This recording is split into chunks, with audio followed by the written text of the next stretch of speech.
Good evening, guys. How are we all doing? How is everyone today? Happy Saturday. Hello. Let me see who is online. Oh, congrats on Water Ghost and getting first. Woo!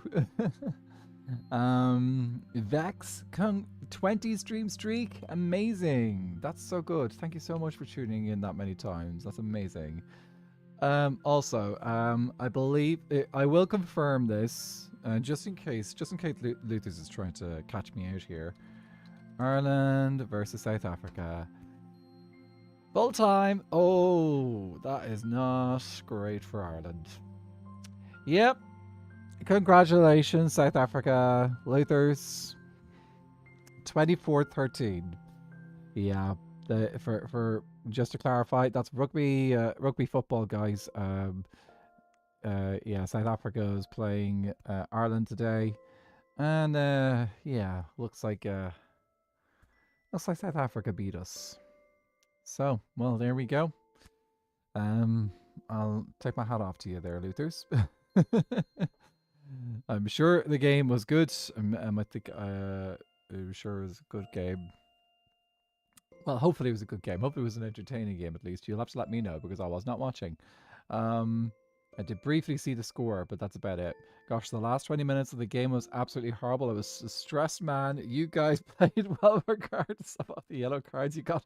What on earth were we doing that we got so many yellow cards? Oh, jeez. Okay, that does not say. That sounds like what I've heard about the Irish team recently. Is that the Irish team have been fairly boisterous in these last couple of years and have been annoying. A red card as well? Seriously? Okay, well, I'll have to. Yeah, don't know what's going on there with those lads now. That's disgraceful. They should be behaving themselves now, unless like your guys were provoking them. Like unless the South Africans were provoking them. Like you never really rugby's a funky one. Sometimes it can be provoked a little bit. But yeah, Eye for Blood, yeah. Anyway, who else is... Let me see. I didn't say hi to everyone. Hello, Cyberbees, Slipshot, lovely to see you. Water Ghost, King Alfie, wonderful to see you too. I'll probably pop by and say hi to you shortly because we have to pick some stuff up from you. Zen Christian. Anyway, you're all welcome in. And also, should have mentioned as well, hello on YouTube too. Hope you are having a good evening on YouTube as well. And if you're watching back the VOD, please consider, even if you're hanging out on the YouTube right now, consider hitting the like button. Really does help the channel, and yeah, it's appreciated. And also all that jazz. No, we were trying to play fair. Your lads were the ones who kept pushing their luck. Okay, yeah. It's it's been occasionally a little bit rough. I've heard. Yeah. Like it used to be for a long time, like in the Six Nations, that everyone's like, "Oh, we don't want England to win." It's turning into a bit more like a certain amount of like people are not particularly happy with Ireland at times. At least that's what, according to my Welsh friend, anyway. Oh, thanks Nala for the stretch. Oh, listen up there. Anyway, what are we doing today?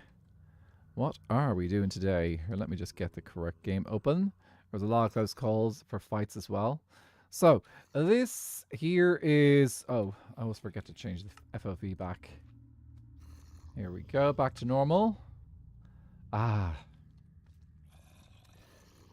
Look over there. Doesn't that look fantastic in the distance? That is really, really cool. Anyway, over here we have... a trial chamber, which is an ideal location for getting some Tuff. So, the block I'm mainly actually looking for is this stuff. So this is the the polished Tuff. So polished Tuff is the big one, but I do need Tuff bricks as well. So I'm going to grab a whole bunch of these, and I'm only over here to start the thumbnail because honestly, I don't have my I don't have all the stuff. I'm going to need to go grab some. I'm definitely going to need to go grab some, is that instant? It's almost instant. Pretty instant. I need to clear out my stuff because I still have, I still haven't cleaned up my inventory since, doing the shrooms yesterday. Our last game this year, next weekend, is your last game of this year is against Wales. Well, good luck against the Welsh. I don't know how well they're doing at the moment in the rankings. Though generally they do pretty well. They're not always the top team, but they're usually a fairly decent team to play against. The team I always feel sorry for in the Six Nations is Italy, because yeah, they generally don't necessarily do particularly well. But that's fine. Okay, I should have cleaned out my inventory at the beginning, but you know what? It gives us something to do. So we're going to clear out inventory space. We're going to get some shulker boxes so that we can take down the thing. I'm going to try it out without a beacon first, but if I feel like a beacon would be handy, we can come over and get a beacon. And the other thing I need to do is do a quick count on how many tough bricks I actually need. Because my main one is the tough, polished tuff. And that is... I'm not sure how much polished tuff you actually get from the game. Here, let me just turn up that volume just a little bit for myself. It's just gone a little bit quiet. You can go a tiny bit louder there. Okay, we've got our shovel. Let's tidy up our stuff and things. So you were there. I really enjoyed making those little islands yesterday, so I'm looking forward to expanding on that and filling the place up with the more little islands throughout the season. Mushroom is here, so we've been keeping those in there. Lighting. Those count as redstone. Actually, how much tuff do we have here? We got a little bit, not a lot though. We're gonna need shulker boxes worth. That is just the truth. We need shulker boxes worth of tuff for this project. And by the way, this project that we'll be working on is the resources we're gathering are for the museum. So the museum build is what these resources are going to be for. Also, I found out a cool fact today, and I'm going to show it to you before we get too stuck into stuff and things today. Okay, let's just grab... Can I get a full stack? Okay, we'll make that many shulker boxes. That's 8, I think. Yes.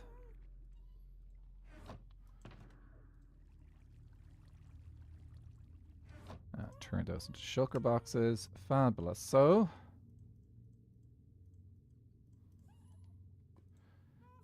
Okay, we're going to fill these up and see how it goes. Actually, do you know what? Might as well grab the beacon now.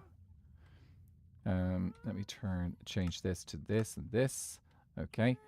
Might as well grab the beacon stuff now, which is glass. Do I have plain glass? Oh, I don't have any plain glass. Okay, we'll have to get some plain glass. And obsidian, I think. Yes, obsidian, and we should definitely have enough metal. Not in here, but we can get some from down below. Do I have everything I need? Yeah, I think so. Right, first port of call, we'll go grab some iron for a beacon. Should have enough here. 1, 2, 3. And I want to show you something. And it's my bed. And that's what I'm showing you. My bed. It's awesome. It's comfy. It gets rid of daytime, gets rid of nighttime, and then we can do this. Oh, not that. Fly, my pretty fly. So I found out a cool fact the other day. And I want to try this out here. Oh, yeah. No, I did this earlier. So, now, very handily, there is a beacon over here. And it gives you some beacon effects, which allow you to do this. So, just in case I do end up splatting for some unknown reason. But, ready? Just make sure I'm looking in the correct direction. I don't want to jump into the void doing this. Geronimo!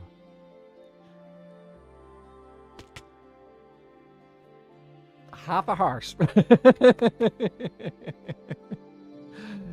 You, thanks to the beacons up there, and also protection 4 and feather falling 4, I can literally fall from up there all the way down here and survive. It's...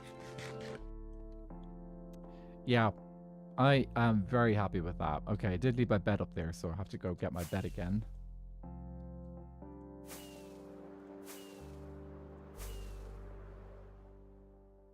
But yeah, that was that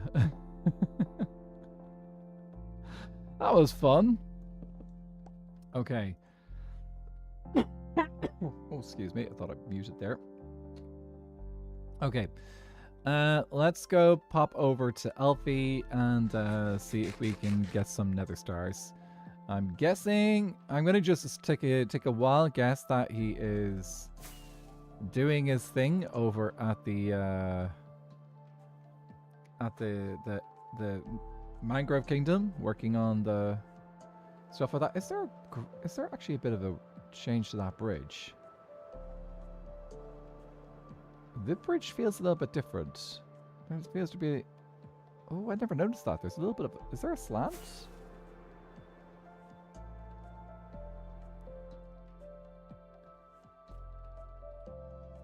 Okay, weird. I think it's just the way that the... If you fly in from this direction, it just looks like there's a bit of a slant, but it isn't. Okay, never mind. Weird. Weird experiences. I wonder how many times I'd fall off that bridge when it's finished. Okay. There's still a boat up there. Okay, let's see if we can find an Elfie. I assume he Hello. is... Oh!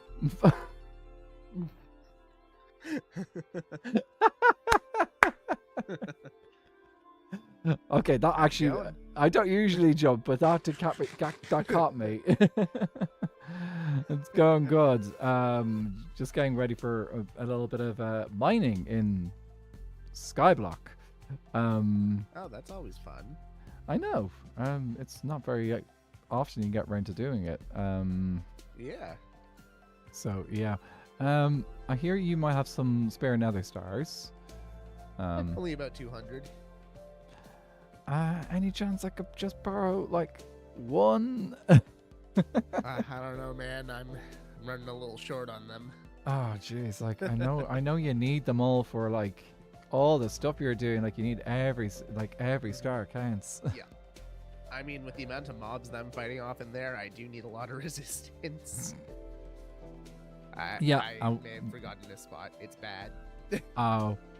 And we all know that like having like 200 beacons really does make a difference. It does.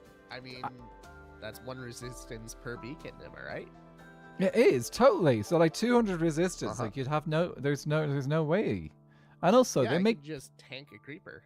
They make pretty lights as well. They do. Mm-hmm. But yeah, you said you wanted a nether star, or do you want more? I think one nether star would be fine. I can always move the beacon if I need to. Alrighty. In that case, 1, 2, 3, 4, 5, 6, 7, 8, 9, 10, 11, 12, 13, 14. Oh, I forgot I was getting one of these. Oh, dude, thank you. And I think Fool has got the upgrade as well. So, yep. Oh, I need to pick up some glass. But yeah, I think Fool has got the upgrade as well for it too. So, I just have to figure out what to I have put one in my ender chest, so we can always dupe it. Yeah, I'll have to. I need to gather up some netherite. I haven't. Yeah, netherite. That will look much better than this diamond stuff anyway. It just, the diamond is fine, but it's not as good as, it doesn't look right with my skin this time. So maybe I should just trim my iron armor with netherite so it looks netherite-y. I think you should, and if you want to really go looking netherite-y, you could consider doing silence. Yeah, that's true. And that way you're still on the iron armor, but it's next level. It's like fool's gold. Exactly. So it'd be good. Yeah, well, that's a good option. Yeah. Anyway, I'm going to go get started on mining and see how far I get.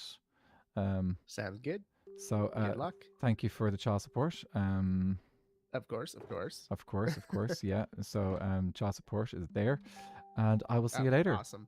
Have fun. Bye. Bye. Oh, I hate silence. I've been looking all over LP's viewer server for it and cannot find it. It can take a few tries. It does. It is a very... It's not the easiest one to get. Is that turned into... There's a single ice block over there. Why is that frozen? Strange. Okay, I'm gonna put the... I will leave it. I will leave it. It's... Guys, I live a fool. There are certain things you just, like, accept and move on.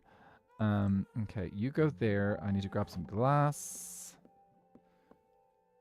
to make the thing.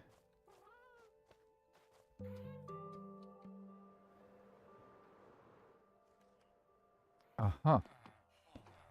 Okay, second layer. Loads of iron there.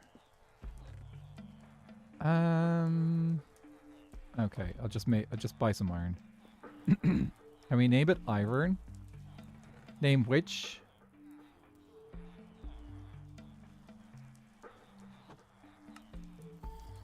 Oh shoot, that's too much. Anyway, it's fine.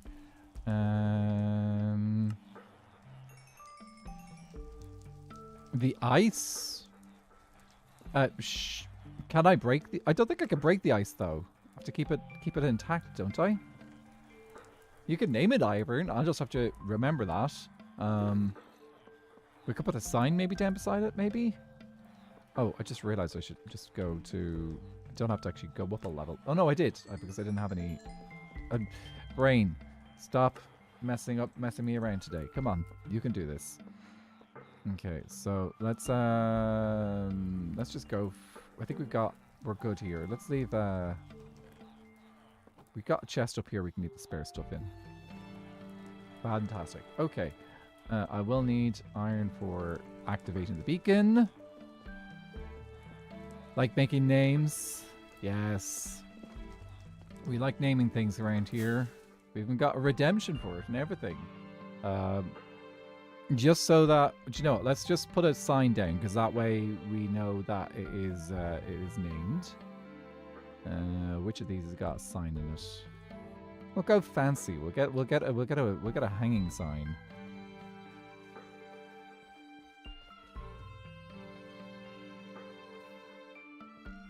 Okay.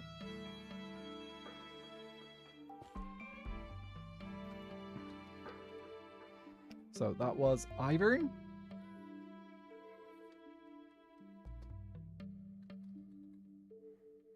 Ivern the cube.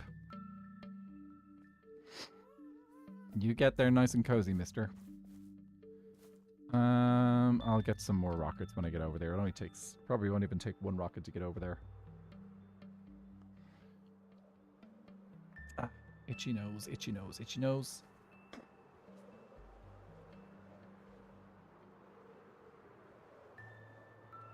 Ah. Okay, so we're going to get... I don't know why I'm so happy about the little cube. There's just some things in life that... No need to question. Just... accept and enjoy. Oh, we've got a little bit of time. So let's get started. Let's make a beacon. I think...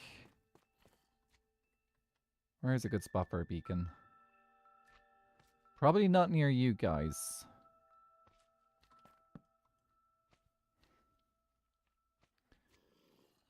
Also have to keep in mind that like there's spawners here as well, so the spawners could affect things. You know, this seems like a good spot for a beacon. 1, 2, 3, Carcuig, Shay, Shocked, Ox, Knee. That's right, I think. 1, 2, 3, 4, 5, 6, 7, 8, 9. 1, 2, 3, 4, 5, 6, 7.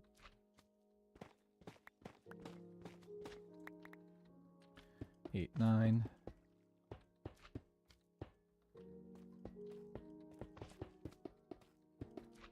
Might as well use all this iron that we keep picking up.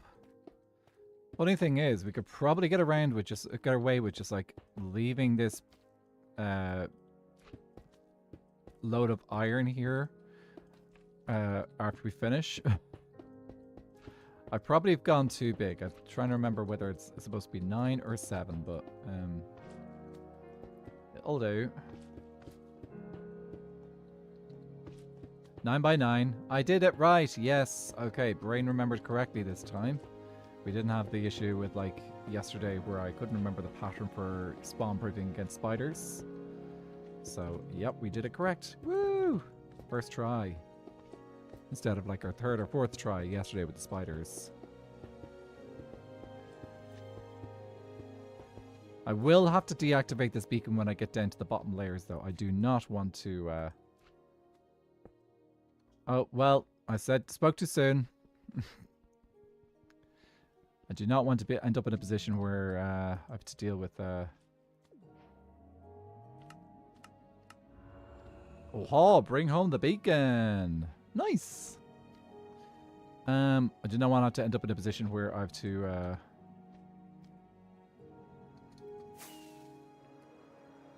do things.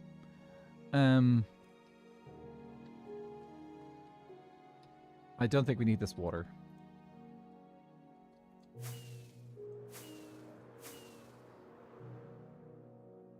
And people have wings now.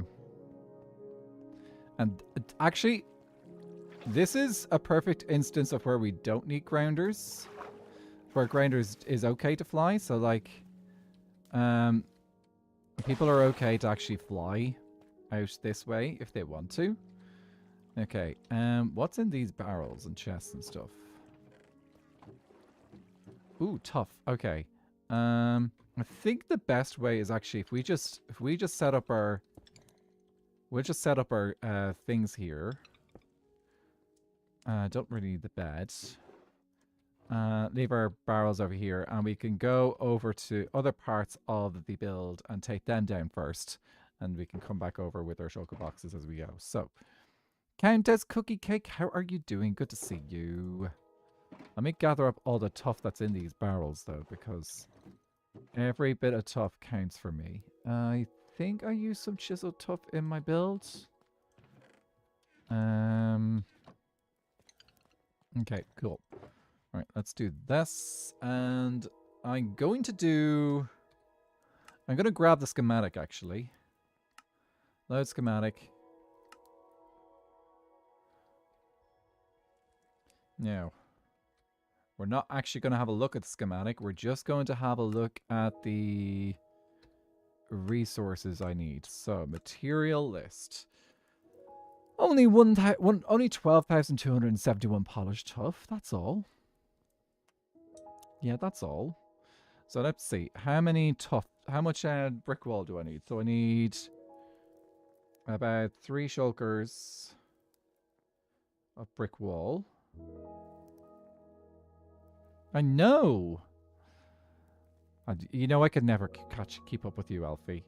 Actually, that could be just 5 shulkers of brick wall. That should brick.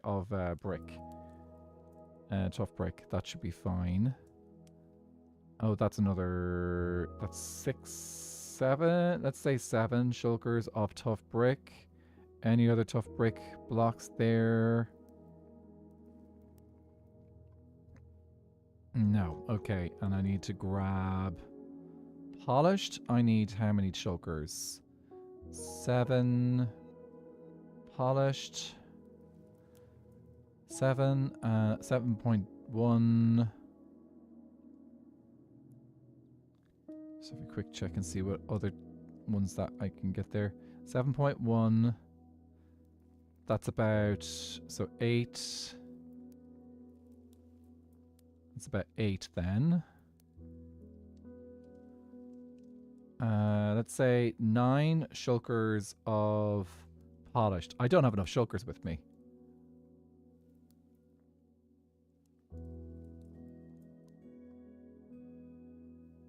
Okay. that's all I really need to know is like kind of like how many shulkers of whatever I'm doing is. So let's remove the placement. 1, 2, 3, 4, 5, 6, 7, 8. Okay. So yeah, this is not going to cut the amount of shulkers I need of all this stuff, but you know what? Let's just get started taking this down and start filling up some shulker boxes. I think what we'll do actually first though, let's put each type in a different shulker box. And I think what I'll do is I'll also gather up, I'll just basically take down everything because like I'm pretty sure some of the guys are also going to be looking for copper as well. So we might as well grab the copper too. So let's just get started on taking this down. And this looks like it's going to be really fast.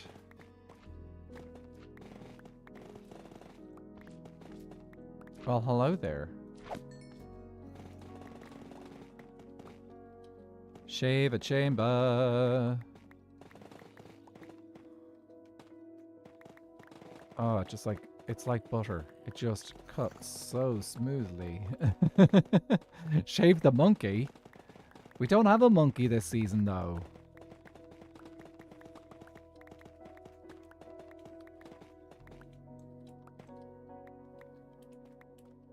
Can we shave the one that used to be a monkey?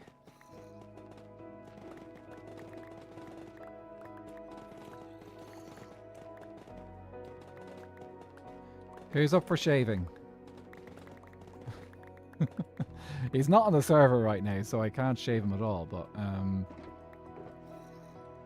actually, let's just leave that there and we'll pick these up and put them in. Okay, we're definitely going to get enough bricks from this. I don't know if we'll get enough polished from trial chamber, but we'll just see how much we can get. I thought we already had the bald bit. We did already have the bald bit, that's true. Even at the plucked bit. Oh, that's the wrong box. It'll be a great out of context. Get online so we can shave you. He knows what'll be happening. He'd know. Like that's just. Though he won't be coming online today. I don't think because it's oh yeah no he can't come online today. I know that.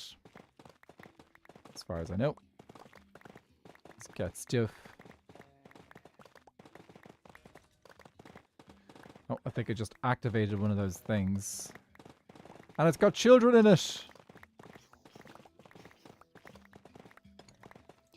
So I suppose I'm actually doing this easily because what I'm doing is I'm taking down the roof and because the children can't live in the light, they just burn.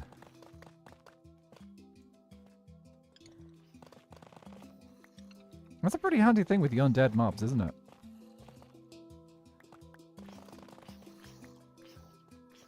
You can just defeat it by taking off the roof. Hey, new meta for doing trial chambers. Take off the roof of them and then all the mobs just burn. I am going to need to pop in there to grab all these blocks though. Okay, and let me get into the center, grab the shulkers so that there's something to bring down with me. Okay. Alright, let's see. Grabbing all of you.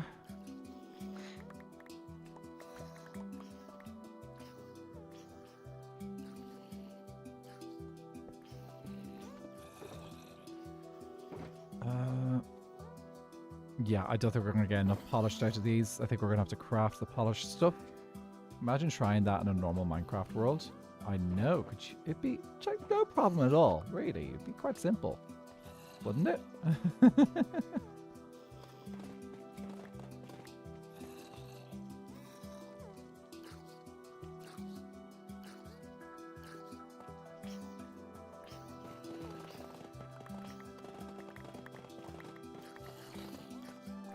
First of all, it'd be really silly right now is if someone said, no sleep.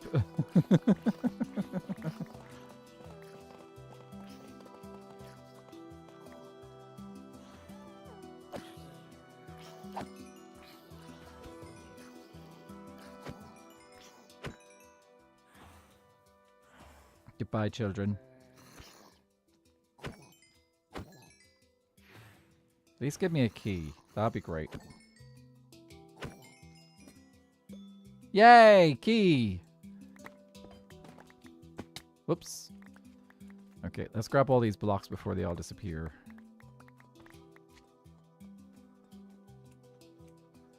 I presume there's still a way back up here. Yes. Okay, can I sleep? Yes, I can. Seems like the game is trying to beat your strategy with night. Asking you shall receive, I guess. I know. Sometimes that works. Sometimes it doesn't. Okay, got a key. Got way too much rotten flesh. Way too much rotten flesh is basically any rotten flesh at all. I just don't use this stuff. And fun thing is, I can use these troll keys right now because... Ooh. It's not bad. It's not bad. Another key. I need shears to pick up the stuff there, don't I? I'm pretty sure we have some at home, so I'm just gonna break it. I don't think any... I'm pretty sure we've got enough cobwebs around the server to be able to make a cobweb farm if we need to. Okay, let's see. So, that goes in there. Yeah, we're getting a ton of the brick stuff. Oh, Sky, congrats on the 5-stream streak. That's amazing. Thank you so much for tuning in. Well deserved. I don't have one of those keys. I do have one of these keys. Cobweb farms are a thing, because you can use a cobweb to make the potion. So there's a... What's it called? Like there's a cobwebby potion, so like if mobs die, if something dies when they're affected by the potion, spider webs will appear around that area. So yeah, there's been a potion effect. I don't know. I'm a weirdo. How are you doing? Me getting a notification 30 minutes ago and now arriving. That's fine. You arrive when you can make it, and that is perfectly fine. And you can also use that to... sorry, just eye there for a second. You can also use a similar potion to do slime as well. Potion of weaving. Yeah, there's a potion of weaving. There's a slime potion as well. And the same... there's also a potion of infestation as well. Which can give you the dudes. The silverfish dudes. So yeah, people are using them for farming certain materials. Which is pretty handy. Okay, let's get you down from there. Well, hello there. I'm going to leave you alone since you're going to leave me alone. Copper, copper, copper. We should probably pick up all this copper as well. Just grab everything. Right,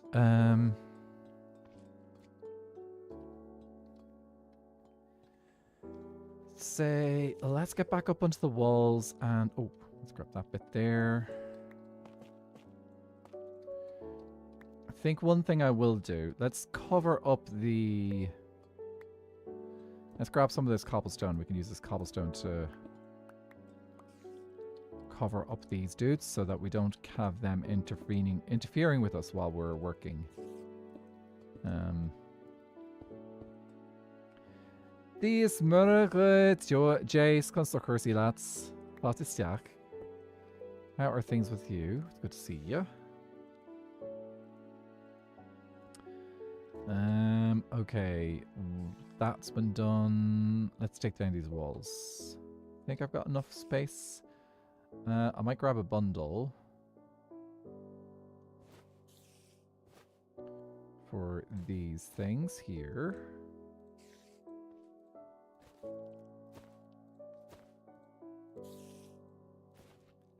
Yeah, that'll do.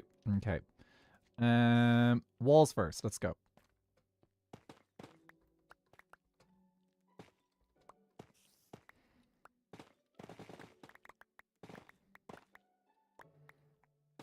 It's kind of cold. It's miserable. That's what it is. It's gone wet again. At least it is here anyway. In Dublin, it got a bit damp again yesterday. So it warmed up a tiny bit, but sorry, it technically warmed up, but at the same time it felt like it cooled down because rain. So miserably wet yesterday. It's not wet in Ireland. When is it not wet in Ireland? Well, it wasn't wet these last couple of days when it was freezing cold. Problem is, when it gets too cold here, it just everything gets just like nothing. Then it gets dry. So you get dry and cold here as well, so it can be rather frustrating. You know, you're going to annoy me.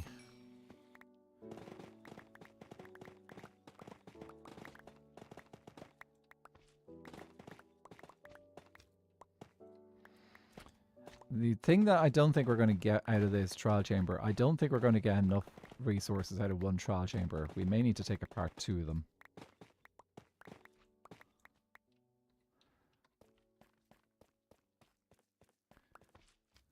Hot weather? What is that? Oh, that's it. That's when you go on your holly years. It warmed up here too. It's not -1. Oh, yes. The weather. Yeah, it got down to freezing, I think, in the last couple of days, just for like a day or just for a little bit of a day. And then it just got warm again. Ish. Warm is relatively speaking, because it was not actually warm. It was just slightly less cold technically, but wet, so it felt colder. Particularly a warm day there for you too, Slipshot. Oh, I'm sure that's actually properly warm. Do you guys get proper warm weather during the winter sometimes?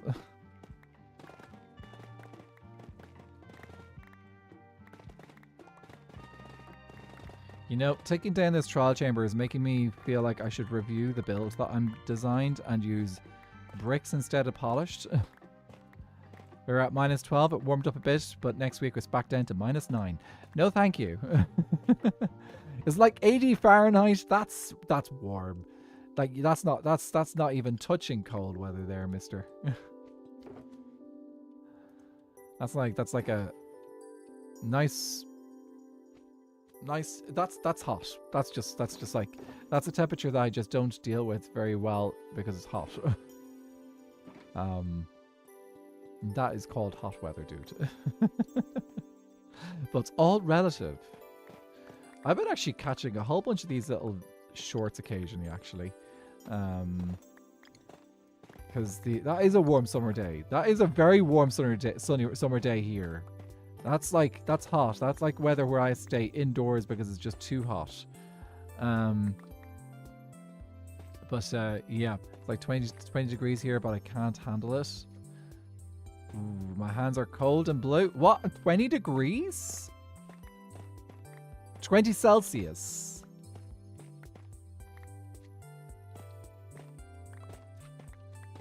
Wow, you must be used to really oh. Like, yeah, but like Spain gets cold too. Come on. I've seen occasional weather forecasts for Spain during the winter. You guys get down to freezing sometimes. You guys sometimes get snow. Not very often, but sometimes. Probably about as often as Ireland does anyway. And week, what'll I do in your areas? 20 degrees Celsius, that's unfair. 20 degrees Celsius is that's my point was like, okay, I can manage this. This is kind of like hot. But I'd rather it not get much warmer if possible. Just I'm so scared because I have a wedding soon in a really cold area like Hillstone area, and I don't know what to do. Hailstone areas are cold? Sorry, I don't mean to tease. It's a good opportunity to get some clothes which are very warm and fuzzy and cozy. 20 degrees would be a nice warm day for this Aussie. Ah, yes, Australia. Been there. You guys get cold there as well, at least in the south.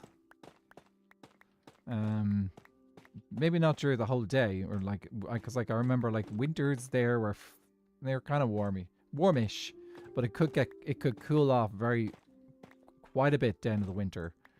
Like you could end up down to like the close to freezing in nighttime. Regular winters are minus 25-ish. Yeah, 30-ish. No, thank you. I will stick with the cold, wet winters that we get here, where it rarely goes below 0, but just stays damp all the time. Some places do get cold in Australia, and our buildings are not made for it. No, they are not.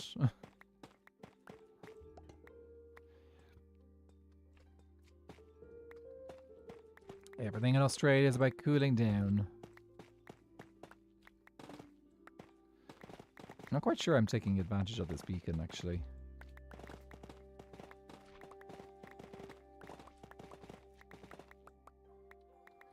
Okay.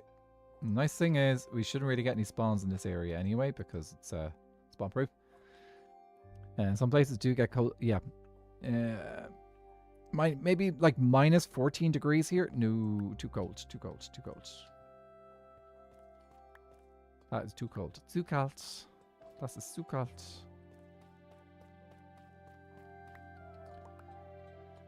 So actually, I've never really been like on a trip abroad where like I've gone for a snow holiday. I've never really had that opportunity yet. Maybe someday. Not this year though, because I generally work during the winters, so it's not really very viable for me to go on holidays during the winter and stuff. A vacation, just to clarify for anyone who doesn't use the word holidays for going away. Okay, yeah, we're not getting a lot of the smooth stuff. We're getting quite a bit of the brick though, so that is decent. Jackets are cute. I'll take the cold anytime. Very true. Opportunities with cold weather to try out new clothes and play around with them. My theoretical favorite temperature is minus 40. I wouldn't like to be in it, but I appreciate the intersection on C and F. Okay, yes. So just the whole joke of like, oh yeah, minus 40 is the same at both Celsius and Fahrenheit. I love that detail. I see a Nukari. Wonder what Nukari's doing. Okay, and Vintage and Marm are do not disturb. Okay.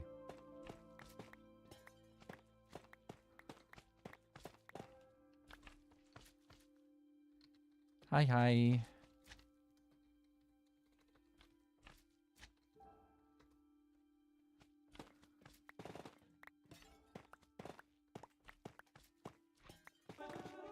Ooh!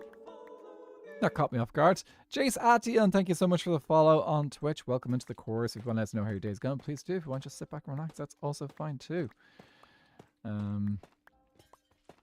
Oh, guys, I started work. I got some editing done today for the next episode.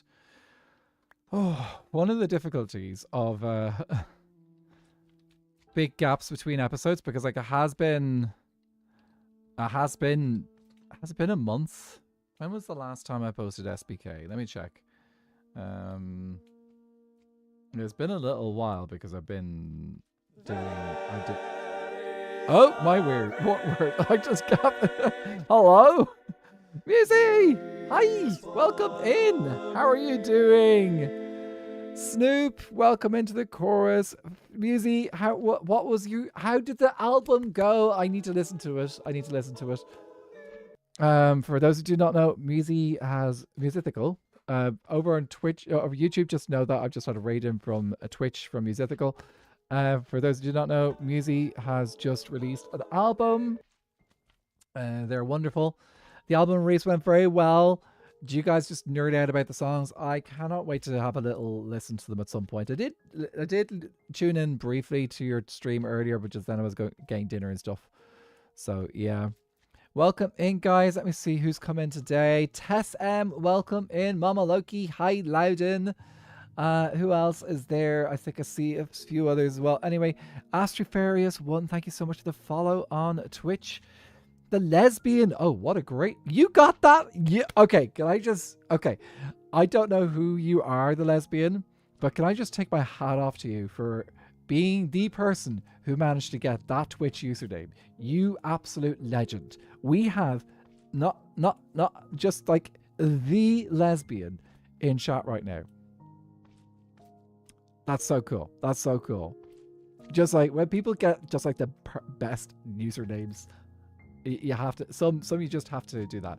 You look after yourself, Musy, and thanks for the lurk. Anyone coming in from Musy's raid, if you have been busy watching Twitch and stuff like that, please do. If you need to raid and run, that's perfectly fine. I'm not going to hold you here if you can't stick around for too long. But if you do want to try, I would appreciate if you do want to. You can give my channel here on Twitch a follow, and also if you would like, consider subscribing to me on YouTube. I'm getting pretty close to the 1K at this stage, and yeah, you could be part of that. You could be part of my first 1K on subscribers on YouTube if you like. But yeah, what a great name, isn't it? Jay said was vibing on the YouTube and realized that you have a Twitch, so I should follow. Yep, you're very welcome to do both. I'll lurk in a minute, but I hope your stream is going well too. Yeah, we're doing fine. We're just taking down a trial chamber so that we can use those resources for building something that's going to be absolutely massive. And I don't think this trial chamber is going to be enough for all the resources we need, but that's fine. We will work with what we get. Anyway, you guys sit back, relax, and if you need to lurk, that's fine. If you need to head off, that's also fine as well. We're very understanding over here. Since I am an avid raider and runner myself, I usually raid quite late in the day, so I can't usually stick around for streams after I've raided. But that's all good. Anyway, you are my new favorite YouTuber. I'm dropping What? You're dropping Shelby? Was Shelby your favorite before me?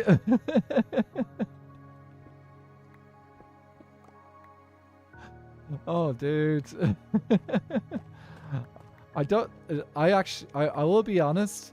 I do know Shelby, but I've never really watched Shelby, mainly because I've had so many people I've followed that I just haven't got around to adding like Shelby to my watch list. So, that's probably the only reason why I haven't watched Shelby. What is the Irish for water ghost? Okay, I can give you a translation. That's just kind of fairly basic. But now I also want to check and see if there is a water spirit in Irish legend as well that I could direct you to, because yeah, that's kind of like the fun thing, is like there's different types of ghosts and spirits in Irish folklore. Anyway, no, you're in it. Yes. Anyway, so the translation, I can actually do this off the top of my head. The direct translation would be Taibhse Ishke. Taibhse Ishke. So that's literally ghost water. You always put the adjective at the end, the noun first. So Taibhse Ishke is how you say ghost, water ghost. The lesbian, thank you so much for the follow. Welcome into the chorus. As for the other potential thing, I think I'd have to Google this though. Because I kind of so it could be. Could you say Kelpie or Kelp? Irish water ghosts. Let's see. Is there no? It could be. There are a bunch of Skelkies or Selkies. So those aren't quite Irish water ghosts. Irish water spirits, and there's a bunch of Irish spirits. There's a bunch of water spirits that are out there. But like you would have had like Kelpies would have been brought up in Irish folklore as well. The Selkies, which are kind of like seals peoples. Washerwomen, not sure about washerwomen. See, I really need to read up more on folklore, Irish folklore, I think. Oh, actually, here it's not necessarily a water spirit, but there are legends of there's basically like the old gods, which are called the Tufa de Dana, the people of Danu. They were often associated. A bunch of them were from a region called Tir Fuin Thun, which is from the land beneath the waves. That is a thunderstorm if ever I've seen one. Um, so yeah, there would be deities as well that would come from underwater as well. Um, I need to learn more about Irish folklore. I feel like Irish folklore is neglected in schools. Here, it's a real you get some basic stuff, but they're kind of like because like Christian education was a very important thing for schools ever since like for forever. They kind of like try to avoid talking too much about like the ancient myths a bit. They don't mind talking about ancient myths which have been Christianized, but like then you end up with like a sanitized version of Irish folklore, and you're kind of like, we're missing so many details that we should be learning. Feel like we should be learning more in school, about like the ancient days. At least that's the kind of stuff like I was fascinated with. I was always fascinated with the folklore stuff, but I kind of like relied on school to teach me, and I didn't get a huge amount. I like the idea of Water Ghost MC being a Kelpie. Water Ghost might enjoy those antics. You should totally go Kelpie. I know Kelpie is kind of more generic. It's definitely a spirit that would be found across Northern Europe. So like it's also associated with like Nordic cultures as well. So it's not exclusive to say Celtic. So yeah, shapeshifting. There is a certain I think Kelpies have got shapeshifting capabilities a little bit, but they generally like will revert to their form of the water ghost stuff. So sorry, not water ghost, the horse water stuff. There's a lot of spirits which have got shapeshifting capabilities. The one that springs to mind for me is the Puka, which I think is generally considered to be Irish, which is not unlike the Kelpie. It's kind of got a similar vibe. It's supposed to be horse-like in its natural form, but it's also a shapeshifter and a bit more kind of somewhat poltergeisty like. So a bit of a mischievous spirit. Lots of mischievous spirits. Yeah. Actually, if anyone is ever in Dublin, I am going to tell you one place that is a very good place to learn about Irish folklore is the Leprechaun Museum. So in Dublin, we've got a place called the Leprechaun Museum. And yes, it does have all the tacky American stuff in it as well that you kind of expect to see. But they just show you that at the beginning when you're waiting to go in for the tour. When you go in for the tour, then you get steeped in Irish folklore. And you just have to hope that if you're 18 plus and you want to try and go with another bunch of adults as well. Because if you're on an adult tour where there's no kids, they can get into the stuff which is a little bit more fun and less PG. It's like the kids stuff is fine, but you want to hear about all the stuff that could be sometimes considered like a little bit. It's just like the interesting stories. If you let me have shapeshifting powers, this might go bad. Well, from one shapeshifter to another, go for it. I'm a hologram. Anyway, I missed a bit there. Still, how she gotten that name? My friend tried. She can't even do with a number. How much copper do you need? How much I'm gonna need? I don't know how much of this I'm gonna need. I need like 7 shulkers of bricks which I think I might get from one of these or maybe a couple of these. But yeah, I'm gonna need a lot. A bait and a switch, then I would love to visit that museum. I like the dark ones. It's a good museum. Even if you do end up going on a day where... Oh, where did you come from?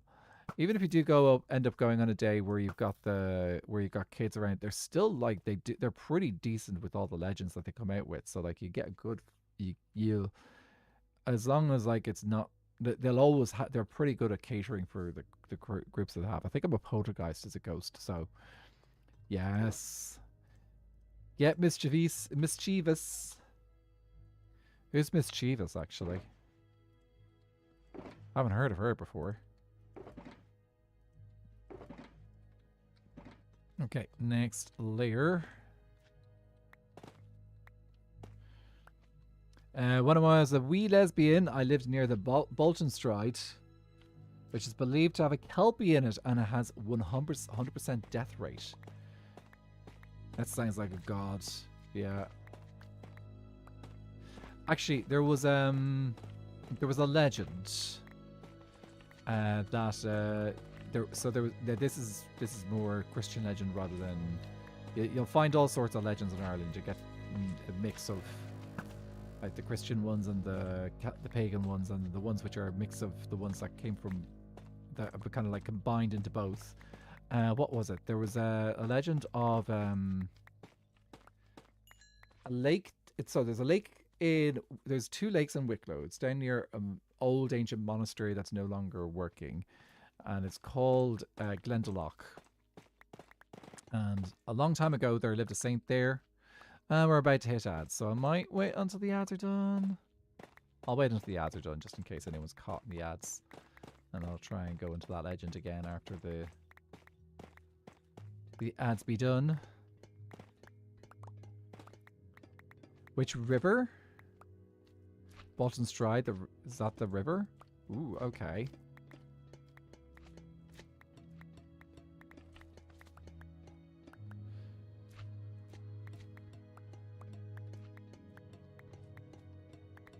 I probably should leave something to kind of like for these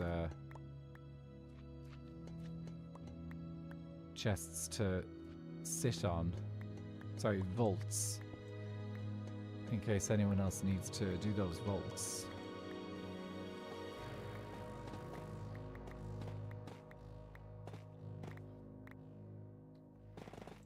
Yep, Marm is live. But she's also on Do Not Disturb. So as far as I know, she is hanging out with Vintage. Who's also on Do Not Disturb. So we're not going to disturb them. We're just going to let them have their nice stream.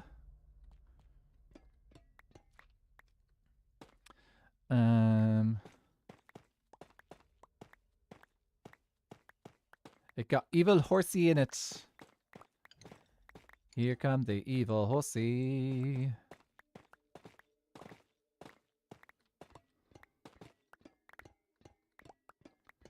Herrick101, thank you so much for the follow on Twitch. Welcome into the chorus. If you want to let us know how your day's going, please do. If you want to sit back, relax, and chill, that is also fine. We are currently taking down this trial chamber for resources in Skyblock Kingdoms.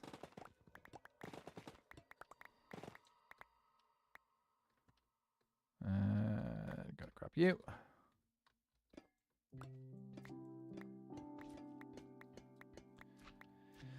And ads nearly over.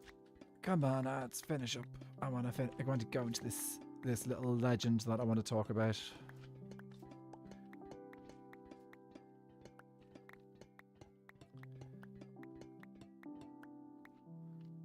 Did I get it? Your ads are over. Welcome back from the ads, Countess Cookie. I'll wait until the thing tells me that they're over, just in case anyone is still stuck in them. Just in case. But some people get lucky and don't get ads at all. Some people get unlucky and end up with like a whole ton of ads for the whole time. So, anyway, and welcome back from the ads, ladies and gentlemen. I hope they treated you well. So, The story I was going to tell is a story of a saint called Saint Kevin, and he would have lived like what, early, like around 780 or something like that. Anyway, it was a long time ago. Anyway, he lived down by these in a monastery called Glendalough. Glendalough has got 2 lakes, and he lived down there, but he tended to try and avoid people. He was kind of a hermit. Actually, he was pretty much a hermit. He did actually get some responsibilities as well, because like I think he was like the abbot or something of the monastery at some point as well, head of the monastery. I'm gonna need to get another shulker box. So yeah, he was down there. He was living his life, and anyway, he liked to go on. He liked to keep to himself, and by keep to himself, I mean he'd hide out in a cave which was only accessible via the lake. So it was a sheer cliff of rock beside one edge of the lake, and the only way to get into the cave was to take a boat across the lake and climb into the cave. So it was known as it's now known as St. Kevin's Cave. Anyway, the story goes is that a woman started chasing him at one point. Now, was she just looking to meet this incredibly religious man and bask in his shadow and like maybe learn from his devotions or whatever? Or was she just interested because like she was like, okay, I like you, you're a nice guy, I wouldn't mind becoming good friends. We don't know. Anyway, one day she followed him to the cave, got into the cave, and she was and this is late at night. He was asleep, and so she stood in the cave door, and he awoke, and he thought, oh no, there's a demon in the doorway, because he didn't see things properly, and he accidentally threw her off into the lake, and she drowned. And then the story goes is that since that day, he did a thing where it's like, okay, I'm gonna no longer. He prayed and said, okay, we will no longer have, please, no more women drowning in the lake. And the legend goes is that there was never any more women drowned in that lake. I can tell you that that's a falsehood, because that genuinely has happened. That people have drowned in the lake since, especially since it's like been like what, well over 1,000 years or so. And there's actually records of people drowning in the lake. But that's what my teachers taught me in school. That, oh no woman has drowned in that lake ever since. And like, okay, cool. And then you go to learn a bit of history, and you're like, oh, actually, yeah, that's just a bit of the bit about people not drowning in a lake has happened. So yeah, that didn't help. Okay, shulker box number 1 complete. And let's, yeah, we're not getting a lot of polished tuff here. So, yeah, we're probably going to have to, I think we're probably going to have to craft it. School history can be so messed up by their biases. So true, especially when you are, when you grow up in a country which still has an incredibly strong Christian grip on the education system. Actually, I shouldn't say Christian, I should say Catholic, because it is Catholic. 90% of the schools in this country are under a Catholic ethos, and it has not really changed, even as the country has become more secular. Yeah. Not that it actually, but as I like to joke that the Catholic ethos has worked wonders for growing atheism in this country, for people who are not particularly interested in religion. So yeah, not exactly doing its job necessarily particularly well from what I've seen. I thought you were going to say because she became the Loch Ness monster. Wrong lake. Yeah, we don't have a Loch Ness monster in Ireland. But do we have a lake deep enough even? Actually, I don't think we do actually. So one of the reasons why Loch Ness is associated with potential monsters and stuff is because it is, I think, I want to say the deepest lake in Ireland and Great Britain. I'm pretty sure it's the deepest lake. It's not the biggest. The biggest lake is in Northern Ireland. I can confirm that. That's Loch Ness. I know, confusing. We've got Loch Ness is in Ireland. Loch Ness is in Scotland. Yeah, Loch Ness. Actually, Loch Ness has got another legend associated with it. So the story goes, there was a giant called Fionn McCool, I think it was, and he, I think it was there was also no, is this the story that's associated with the Giant's Causeway or something else? I think it might have been a different story, but anyway, Fionn McCool. There's a couple of legends of Fionn McCool. There's a whole bunch of them. Anyway, this particular story goes that he was he felt at the time that he was the strongest man in the country on the island, and like not necessarily the country, didn't really do countries back then, but like strongest man on the island and like a big giant of a person.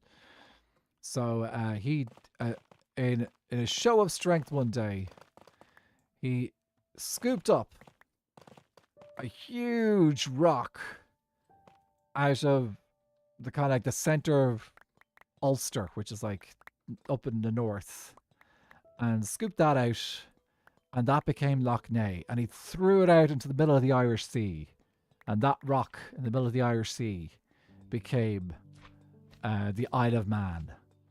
So that was the story behind the Isle. There's a legend behind the Isle of Man, at least in Ireland anyway, of a giant basically creating the Isle of Man by throwing a huge rock out into from scooping it out and making the biggest lake in the island called Loch Ness. Actually, if you ever kind of like look at a picture of Ireland or a map of Ireland, it's a very distinctive looking lake that you can see in Ireland. It's really big. It's also incredibly polluted at the moment, thanks to poor management by. I'd say partially. I'll partially blame Westminster, but also partially blame Northern Ireland's devolved government as well. So like they're not exactly handling the environmental situation particularly well there, unfortunately. But yeah, so that's one of his stories. The other story of Fionn McCool, I don't remember the name of the other giant in this story, but there is another story. So the story goes is that there was another giant who lived in Scotland, heard about Fionn McCool, and I was like, okay, right, this guy, but I'm bigger than him, and I want to have a contest with this guy, because like there's this guy is like, he basically wants to contest Fionn McCool. Anyway, one of the things that Fionn McCool is, he's not just a giant, but he was also a pretty smart guy. And he didn't want to take a chance with this dude. So, what they did was, the giant from Scotland, he built a land bridge between Scotland and Ireland. Scotland's in the north of Ireland, of course. So you get the idea. He built a land bridge between the two. And Fionn McCool knew that he was coming. Anyway, Fionn McCool didn't want to look like a coward. Like, he didn't want to be the one who pulled out of the contest. Like, he did not want to be in that position. So, what he did is he talked with his wife, and the two of them came up with a cunning plan. And that was, they would pretend that Fionn McCool was out, and he wasn't at home, and he was off hunting or something. But what they did was they wrapped up Fionn in swaddling clothes to make him look like a baby. And They put him in a cradle, obviously big enough to fit a giant man. And so when the giant from Scotland came over, ready to pick a fight, and found out that Fionn McCool wasn't home, and then he was like, "Oh, but like there's a baby, like his wife is here and his son is here." It's like, "Okay, cool. I'll checked out the baby." He was like, "Oh my word, this baby is huge. How big is Fionn?"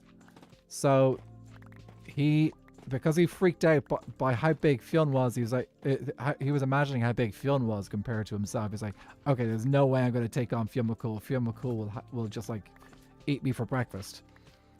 So he decides, "Okay, I'm gone. I'm gone. There's no way I'm doing this contest." So he ran out and he destroyed the land bridge he'd built as he went home. But there was one little bit left over in Ireland.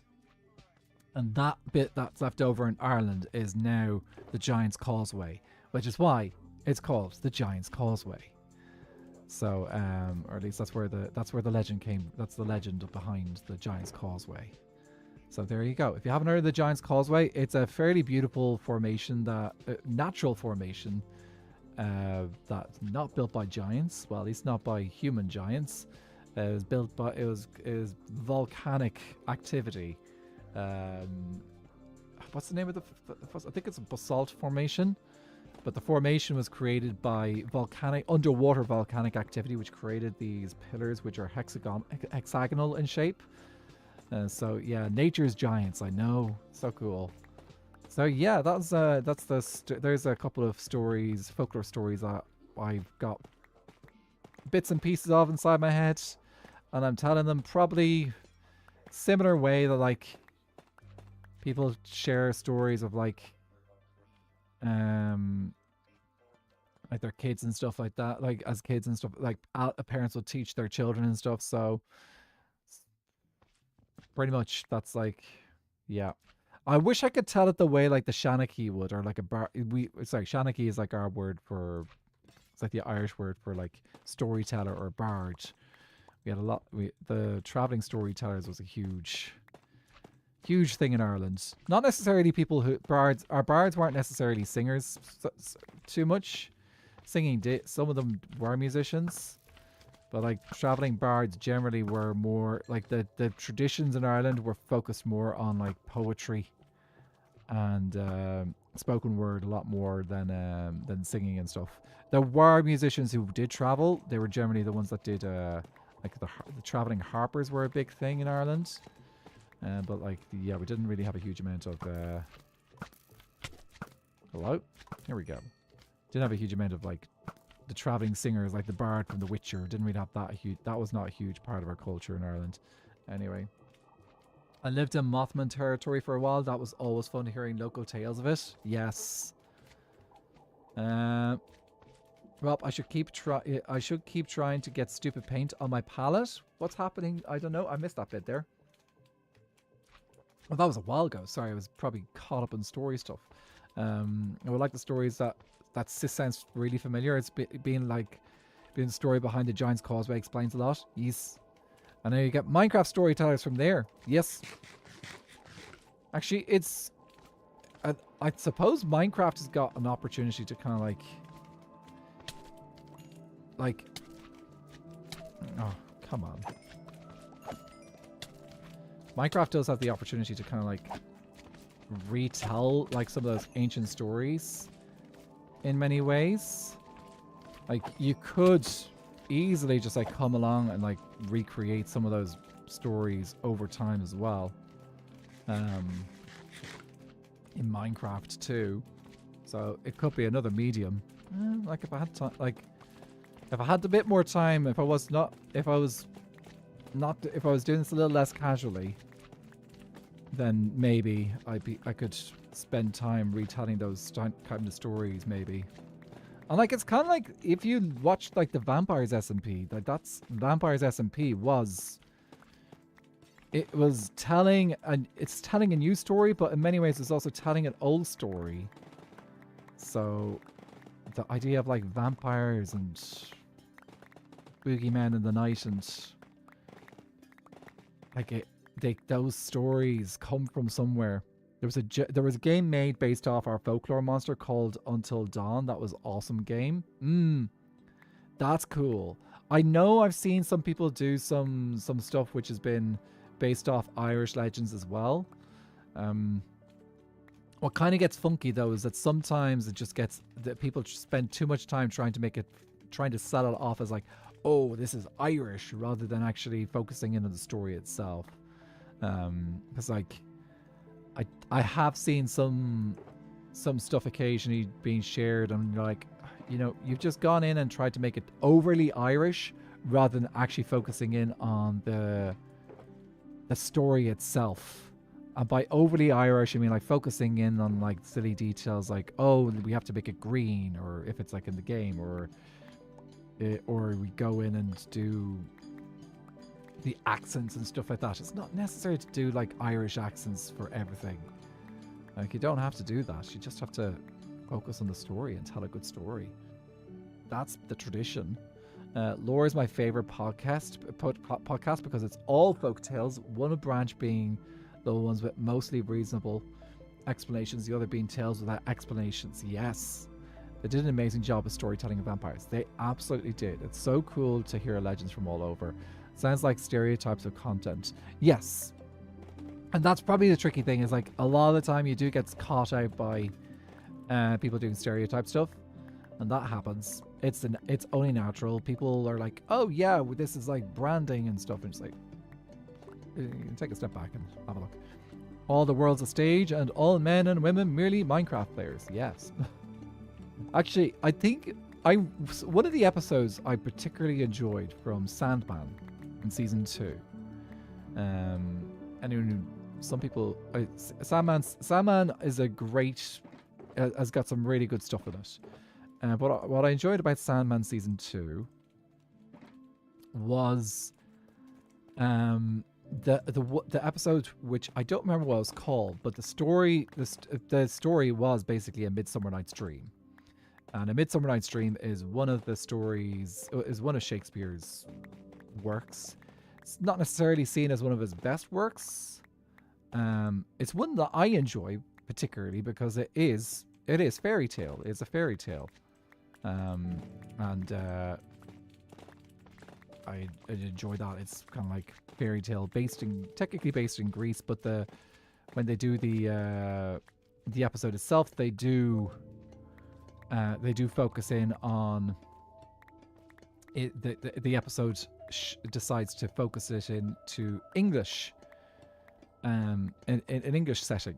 So, and they bring a whole bunch of fairy folk in to watch the first performance of the show ever, because it was done out in the countryside in the show. So that fascinated me. Like they decided that the whole premise in the episode was that the people who were watching the play being performed were Oberon and Titania, the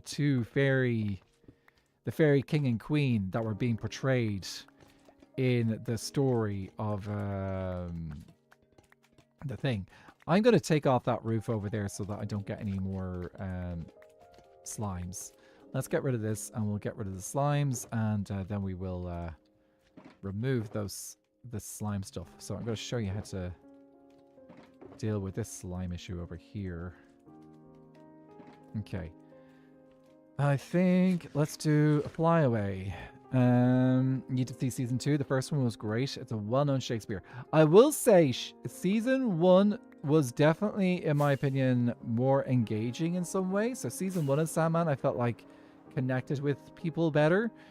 Season 2 is so season 1 is basically like a season of the people. Season 2 is more a season of the gods. So season 2, you watch season 2 and it's like, okay, this feels like it is the gods rather than the people. Okay, so the trick here is all we need to do is remove the roof. And once the roof is gone, it will all be, we will not get any slime here because slime do not spawn inside trial chambers unless they've got a spawner for it. So I think doing this will just like get rid of our slime issue. Welcome back, Musey. We've been talking legends and mythology. And I think I shared a couple of little stories that I could remember from childhood. Actually, I need to check to see if I can find a book that I've just thought of a book I want to reread. It's called The Children of Lear. And The Children of Lear is a well-known Irish legend here in Ireland anyway. But it's the telling that I have is a really nice alternative, a very magical version, which I really like. It's a non-traditional telling, I suppose, compared to what you kind of like, or what I grew up with as a kid anyway. I've not watched much of Sandman, but I own and have read all the comics. I need to get the rest of the graphic novels for Sandman at some point, because I've read the first full collection. Okay, looks like I need to do a little bit of spawn proofing over there as well. Let's just collect all these blocks. Well, someone with a name music and mythical, I am very interested. So the story I'm thinking of is called The Children of Lear. So The Children of Lear, actually, do you know what? I'll just tell the story as, I'll tell you the traditional stories, which is the one that won't take forever and ever and ever and ever. So Children of Lear starts with 4 children who are beloved by their parents, and there's, I think it was so the eldest is called Fionnuala, and then there's Fionn Fiach, and what was the name of the youngest one again? There's 4. I can't remember the name of all the kids. Anyway, so you've got Lear, who's the dad, and then you've got the 4 children. Unfortunately, the mother passed away. And the children were still quite young, and the father was grieving, and, you know, the usual story where it's like, okay, it's all sad. Anyway, not that much, a little while later, the father decides to remarry. And who does he decide to get married to? He decides to marry, because he's a king, he ends up marrying his dead wife's sister. Anyway, his dead wife, his dead wife's sister, she is a powerful sorceress as well. She's also was a fairly jealous woman as well. She did not like the idea. She wanted to. She unfortunately couldn't have children herself. And oh, don't use that pickaxe there. And she was very jealous because, like, she's like, okay, these are my sister's children, not my children, and all that jazz. Anyway, there was a whole jealousy for that thing. And of course, the 4 children were incredibly beautiful, and she was all like, oh, like, anyway. One day, she decides to take the children on a trip. Because it's like, okay, we're going to take the children on the trip, and like, oh yeah, you guys are going to have a lovely day, and we're going to go down by the lake, and we're going to have a swim. So they go down to the lake, and she encourages them all to go to the lake and have a swim and like have a fun time. And then the children are all having a wonderful time. And then they turn around and they're like, hang on a second, where's our stepmother gone?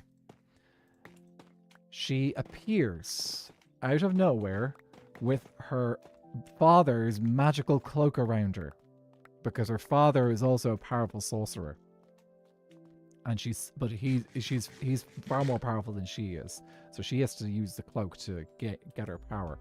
So she, using the cloak, transforms the 4 children. Oh, I've pressed the wrong button. F3G, there we go. She transforms the 4 children into swans and then curses them to live 300 years as swans on that lake where they were. 300 years on the nasty waters, the very stormy waters found in between Ireland and Scotland, and then 300 more years on the waters out of the west of Ireland. And they will not turn back to human until they hear the sound of the bell of the new god. There you go. Christianity has been inserted. Catholic school education is doing well. Anyway, so the curse is laid upon them, and she runs away. The children cannot leave the lake because they're forced to, even though they're swans and they haven't lost their voices, they can still speak, and they can actually sing as well. But they're trapped on the lake, so no one's going to come looking for them at the lake, or expect. All they will see is swans. They're not going to expect the children to be swans. Anyway, she goes home and she tells a terrible tale of like a monster came and killed all the children, and she did everything she could to save them, and she couldn't. She tells this to her father and to her husband Lear, and her husband Lear and her father are beside themselves. And then they find out. They go down to the lake and they hear the singing. I realize I've stepped on myself in the story there, but anyway, they go down to the lake and they hear the singing. They find out that the children have been turned into swans and have been cursed. Anyway, the children's grandfather, I can't remember his name. It's not Lear. The evil stepmother's dad. He turns into a fit. He has a fit of rage, and in his fit of rage, he casts a terrible spell on his daughter, turning her into a lizard. And an eagle swoops in and snatches her up and eats her. So she's been killed forever. There's no way. There's just like she's gone. And then he turns around and tries to remove the curse from the children. But there's no way to remove the curse. There's only one way, and that is to have the bell. But the bell doesn't exist yet. It's 900 years in the future before that happens. And he, along with all the great sorcerers of the land, come to try and... Oh, do not throw that pickaxe away! Come to try and do all they can to save the children and break the enchantment. But unfortunately, there's nothing they can do. The children remain swans. The King Lear moves his seat of power down beside the lake. They live down beside the lake. The people move down beside the lake. But there's, again, nothing they can do.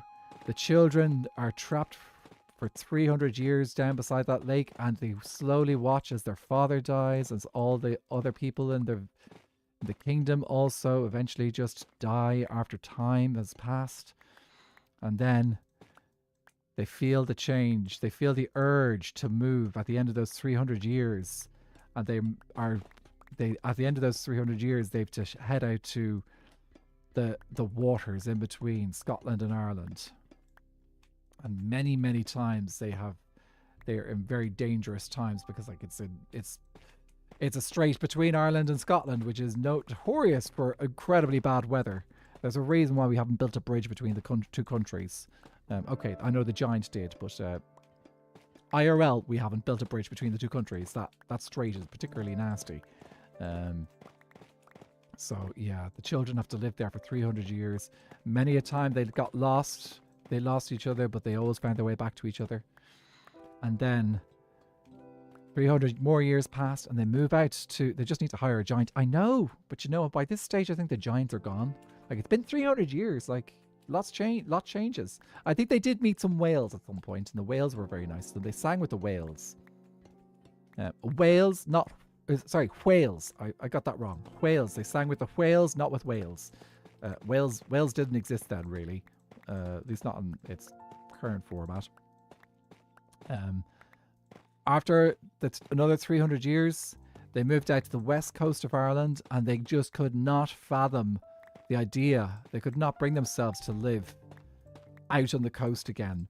So they got really lucky. They found a lake which was like close enough to the sea that it was a saltwater lake.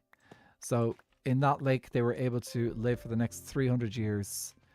And near the end of those 300 years, a man moved to that lake. And lo and behold, big surprise, not Catholic Church, but Christian church shows up. and saves the day. Because he builds a little chapel, he gets a bell, he rings the bell, and then magic. The four swans turn back into human. They are incredibly ancient, but because there's a good Catholic school education, they lived just long enough to be baptized before they died.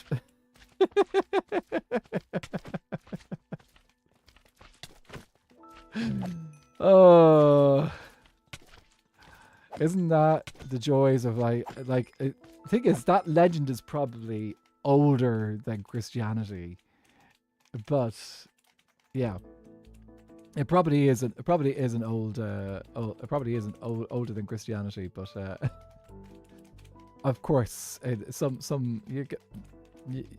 happens. If there's one thing that learning about Irish mythology teaches you, is that inevitably the Catholic Church will find a way to Christianize legends. Will you give me something nice? Maybe. Absolutely does. That's like when I hear people when someone starts bringing up oh, Halloween and all that jazz. I'm like, oh yeah, because that's the reason why it's called Halloween is thanks to the Catholic Church, or thanks to the Church. But the reason why it exists is thanks to paganism and pre-Christian religion.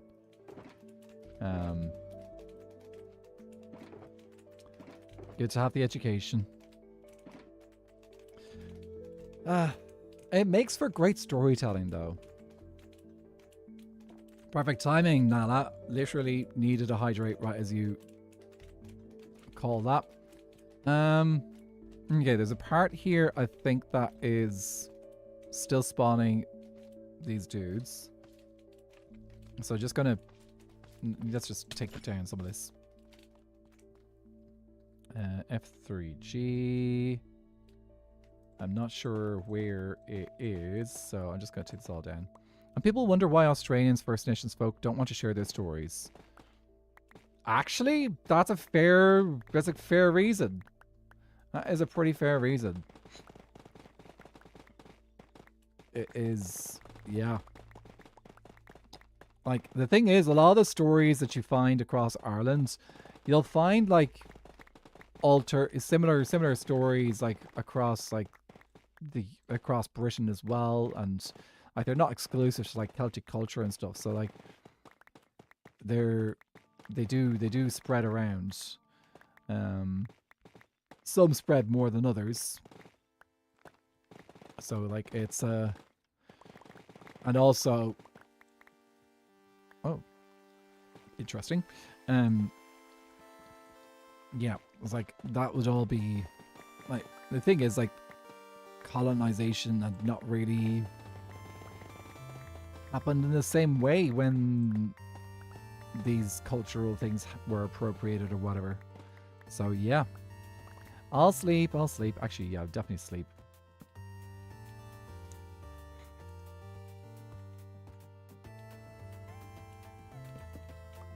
But yeah, that's the Children of Lear. It's one of my favorite stories because transformation, and I love transformation magic. It's just one of the, it just has always fascinated me. It's probably one of the reasons why Animorphs was one of my favorite. It was one of my favorite series as a kid. I absolutely loved Animorphs. I don't know if anyone, I'm sure there's a few other people who, I'm pretty sure a couple of people have mentioned Animorphs too, and they're like, yep, know that one. Also love transformation magic. I wonder why, Musey. Yep. Lurk, gonna go out, gonna send me Lurk, get ready to go out. Oh, yep, you go Lurk and enjoy your Lurk. And I hope you have a good evening this evening then. Or your day, wherever you're going out to. We're getting a good amount of the brick. Okay, that's good. So we'll have, at least this'll be a good spot for, we don't need to, might be able to get all our shulkers worth of brick. That'd be great. Animorphs, yes. I love the Animorphs.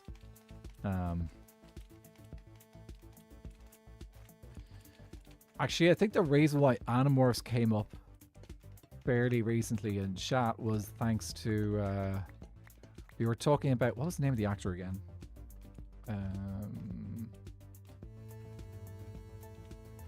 Jake Animorphs. Animorphs.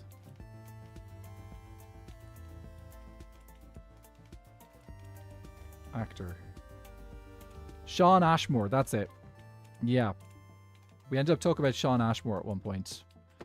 I think it was also because we ended up talking a little bit about what was the other one? Not just Animorphs, we were talking about X-Men. So Sean Ashmore, you're beloved. My beloved too. I did not realize it when I first saw Sean Ashmore that I was like, okay, yeah, this is a foreshadowing for your future, dude. I tried watching the old TV series fairly recently just for nostalgic lows, and my goodness, dude, I couldn't watch the series when it came out. I watched a bit of it, but I was like, this is rubbish. It was not a great series. I did not like the Animorph series. Okay, I will be honest, part of that was because like I felt like it didn't get the story correct. I felt it wasn't matching up with my imagination. Not dissimilar to like the whole HP stuff. But yeah, that series, yeah, like reading the books, great. Watching the show, oof. And yeah, he's one of my favorite game series. Remedy Connected Universe. I don't know that one actually, but sounds cool. Yeah, Sean Ashmore. When I saw him pop up in what's the name of the show again? Amazon Prime. The Boys. When I saw him pop up in The Boys, I was like, ooh. And also, he was playing a character that was basically Pyro from X-Men. I was just like, wow, you literally get to play your adversary from the X-Men movies. Which is kind of crazy. RCU is like Alan Wake, Control, Quantum Break, Max Payne. Yep, I don't think I've ever really gotten into any of those, and barely know any about them. I have heard of some of them, but I just never really played them. Let me see. Are we getting any more? I don't think we're getting any more spawns over there, so I can get rid of these dudes. Give me your balls, and I will make a block out of them. Go on. Also, I don't want to get too unfamily friendly today. But out of curiosity, I haven't actually watched the videos yet, but I know Abed and Marmalade both did videos today. But did anyone see what Abed did to the clump bank?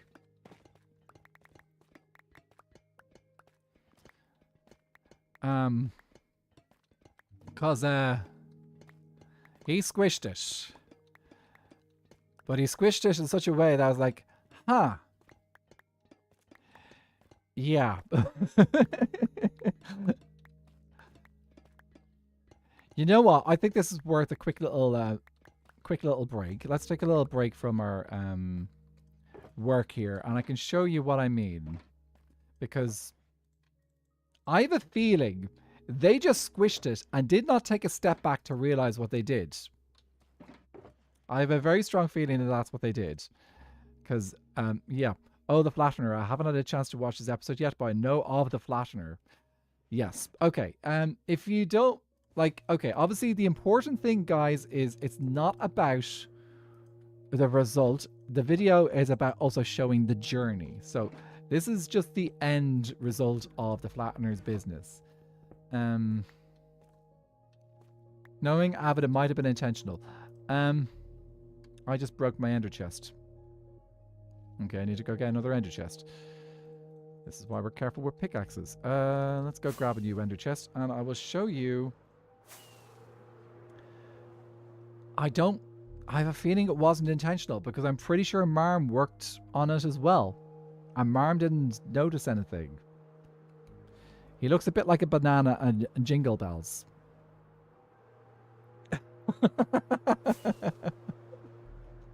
But yeah, I'm... That's a very polite way of putting it. Okay, let's get a new ender chest because we broke the one which we had. Thankfully, we've got spares. Let me put the obsidian away. And you know what? We'll go grounder style. Let's go grounder style and experience the kingdoms as we go. I'll show you a couple of things as I went by. Because like we did a little bit of additions to the Nether Kingdom there in a day or two ago. So hi boyfriend material. So yesterday we built some little islands just kind of to start fill up the space a little bit. So we're going to get more of these around. Anyone who hasn't seen the new shroom, there's our new shroom. Yeah, so very exciting. And let's head over to Blanksburg. I'm just curious what you guys think. And thing is, if you look at the original building, it is actually pretty. It is like pretty innocent. Like there's nothing particular. There's nothing overly suggestive about the original building. New shroom, new shroom. Yee. I need to get the video done. I'm working on it. So, this is all fairly innocent. Yeah, that's fairly innocent as well, guys. Like you can see, fairly straightforward. It's just a flattened building. Nothing innocuous there. Nothing a problem there. It's all good. And we just keep going up. Yeah.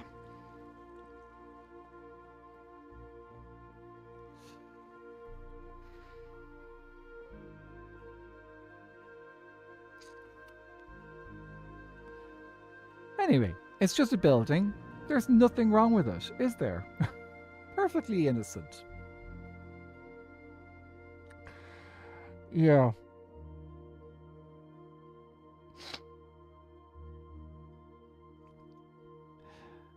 If you do not know what this episode is about, you should probably go check out Avid's video. Avid has got a new video out today. Avid MC. If you don't know who Avid MC is, well, you can check him out. Yeah, it's a bit sus. It is a little bit sus. Avid is a creature. Anyway, I believe they erected this the other night. And it's still up. I'm sure Milkman will come by some point and unflatten it. And yes. Well, that's what you do with buildings. You erect them. I'm being perfectly like that's what you do with a building, isn't it? Yeah.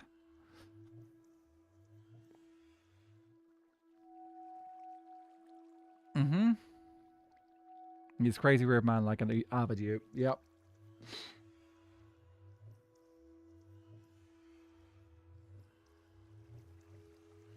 It is very. Of course, I'm glad you are enjoying it. Anyway, do you know what? I'm sure anyone who's laughing is having a great time giggling at this, and then those who are innocent enough to be like, "What is going on?" I'll be like, "Well, don't worry. You'll get it. You'll get it eventually. You'll get it eventually." Yeah. I saw this pop up. I think it was earlier today. I just happened to see it. I was like, oh, right. Someone's made a choice. Is it a good choice? Maybe it's a choice. I know. It just popped up in my feed. It was just like, what happened there? Like, it just sprung up and it's still up. It hasn't come down yet. I'm just surprised that Milkman hasn't taken it down yet. I would have thought that he'd be jumping and fixing that at this stage. Like otherwise, the bank is just like, how can it function correctly if it's always erect? It needs to be properly spread out so that you can actually use the interior of the bank properly. I know the interior of the bank is not used properly at all ever, but you know what I mean. It needs how is Milkman supposed to keep the bank closed if there's no door to close the bank on? It's a tough job. It's a tough job. Anyway, oh, looks like everyone's do not disturb. Ah, and here's me.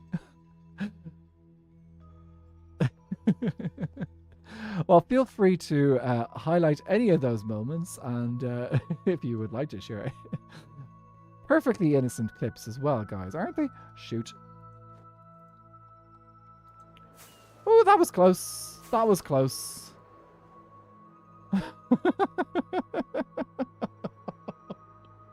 Okay, that is a clip moment. That is definitely a clip moment.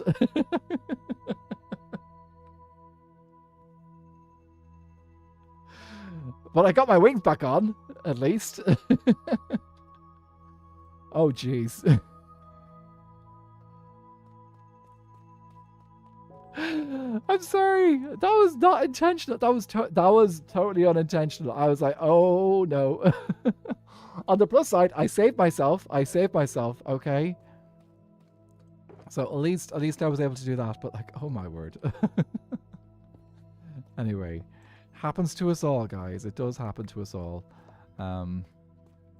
Okay, let me put these down here for safety. Okay, feeling better. Less feeling like I'm about to fall off into the void again. Oh my word, that was scary.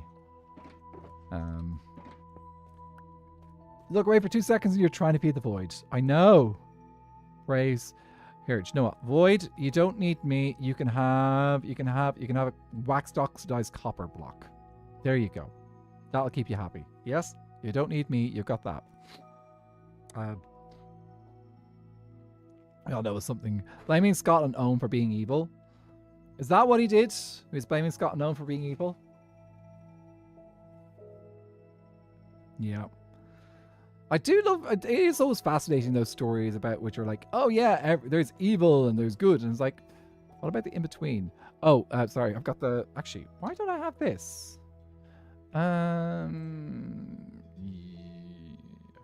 Yes.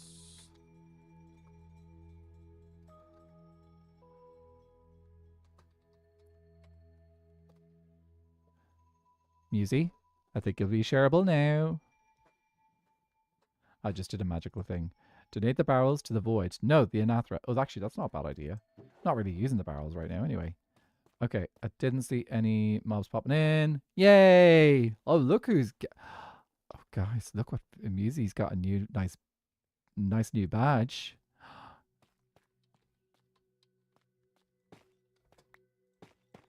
Very nice. Woo! Some people earn VIPs. Hello, Diana Tachi. I don't know if Diana Tachi. Tassi. I don't know how to pronounce your name. You can let me know. Dia? Is that okay?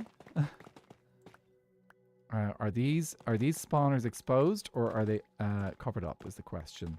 You're shiny. Woo! Yeah, you deserve that, Musy. Musy, I can't make you pretty. You're already pretty. It's hard to make someone prettier than they already are.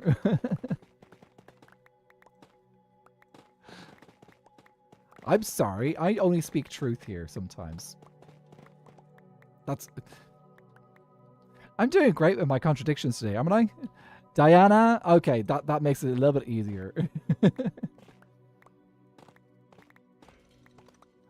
Okay, we have got something active. Okay, spider spawner, it looks like.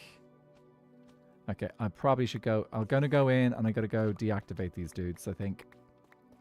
Let's grab some blocks that we are not actively farming.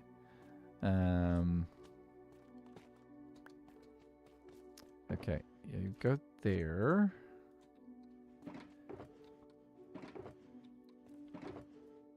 Oh, that's the one I want to put these in here.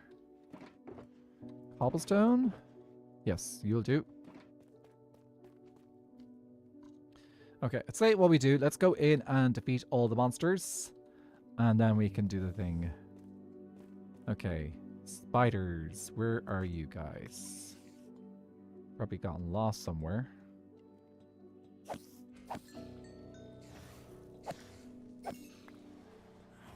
Oh, we got a breezy dude as well. As long as he doesn't knock me into the void, it's okay.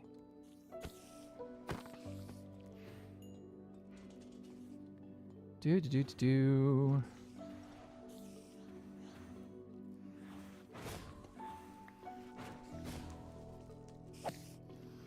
Oh, I think the spiders are not attacking me because it's too bright. Maybe. No, they're attacking me. Oh, die, dude. Oh, you're still on fire. Oh, nice. Okay. I like the clutch. Oh, thank you. My Taco Bell is here. Yes. Actually, do we have I think we're getting Taco Bell in Ireland. Do we have Taco Bell in Ireland yet? I don't think we do. Come here, dude. And die. Die. Die. Aha. Okay. Can you give me a build idea? Guys, build ideas in chat. How can you give me a build idea or a farm idea for a hardcore world? Kind of depend. It's kind of a cat farm. There you go. You got it. Slipshod speaks words of wisdom. You can never have too many cats. I speak from experience. I had a lot of cats in season 1. Yes. And by a lot of cats, I mean a lot of cats. So, yes. Prismarine farm? Ooh, that could be an idea. Queen Anne style builds? What's a Queen Anne would be like... Now, which Queen Anne are we talking about? Are we talking about like the Queen Anne of Great Britain? I have an iron one and it makes a lot of cats. Ah, okay, so they've already got the cat farm, guys. Everything today is trying to get me to stay up, but last night I fell asleep during a stream accident. Do you know what? That's not a bad idea. Sleeping during my stream, I don't mind that. Like, it just, like, some people's streams are just ideal for snoozing. And if my stream is one of those, then that means it's got a good use for snoozing. Okay. Oh, I can use my keys. Keys. Queen Anne is the style of Victorian era house in the US, which is kind of ironic considering Queen Anne lived like well over 100 years before Queen Victoria. That is quite strange. Yeah, because Queen Anne was the last of the Stuart line. So she was the last proper Scottish queen on the throne. And her successors were German. Your voice is nice to sleep to. Can confirm. Good sir. Fell asleep to a few streams of yours already. Ooh, well, there you go. At least I am quite useful in that regard. Oh, key. Honey. Ooh, Diamante. Okay, that's a pretty good haul there. Let's pop you in. A diamond, definitely. The rest can... Oh, I'll pop that in there too. That's good. Don't think I have any more keys. Okay. Frog Life Farm. Oh, Frog Life Farm. That's a good one as well. Very useful. And it usually means that you have a few things to do to get the frog lights going. General January, good to see you. How are you doing? I am doing my usual, failing at parkour. Just fortunately, there's not void directly beneath it. I really need to just practice jumping in Minecraft because I am crap at it.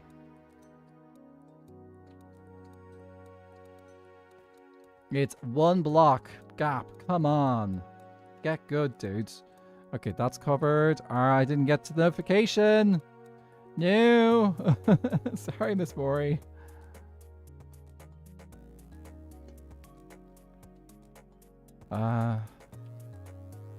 YouTube, getting it mixed up again.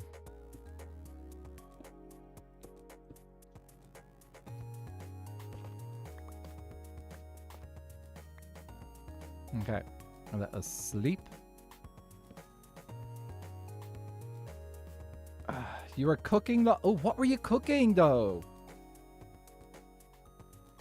Miss Mori, what did you cook this evening, today? Oh, was it a birthday when it happened? I joined 30 minutes late. Well, I hope the birthday was a good time. Okay. What can I just get rid of? Let's get rid of the things that we don't need. Don't need you, you. Put the key in here. I gotta keep the slime balls, because slime balls are awesome. Oh, you're gonna... Shepherd's pie! Ooh, nice. That's nice. Hmm. Yeah, which meat did you use? Did you use lamb or did you use beef? I know some people use different varieties of meat in the shepherd's pie. Cobblestone, we'll put it in here. Cool, and we'll continue grabbing Tuff into these blocks. Okay, cool. Now we can go back and continue mining out this ceiling here. You gotta head off, Countess Cookie. Well, thank you so much for hanging out. I really appreciate that. And hope you have a good rest of your day. We'll hopefully see you soon. Ah, that is such a satisfying feeling. Just like feeling it all just break under my pickaxe. I probably need to get a netherite ingot, a netherite pickaxe soon, because like I am noticing that we're speeding through this mining process here. How many children's chambers are you going to massacre today? Probably just the one. Because like one is definitely taking me a while, and these things tend to take a little bit longer when you're chatting on stream as well, so probably just get around to doing one today, but that is absolutely fine. Okay, I need to get rid of the stuff I don't... Oh, actually I have room. It's fine. Here we go. Here come the ads, doopy-doo-doo. So currently we've got ads over on the Twitch side. So I'll try not to do things. In the US, lamb's expensive. A bone and leg costs about $80, $90. Oh my word, that's expensive. So beef. Beef. Yeah.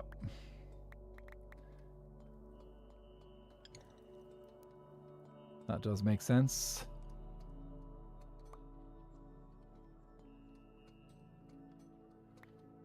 Actually, I'm not quite sure how expensive lamb is here, because I don't really have lamb very often. Not very...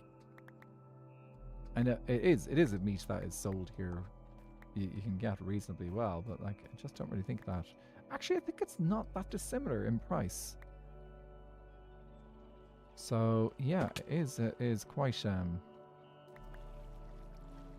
it's a similar price to beef, I think, here.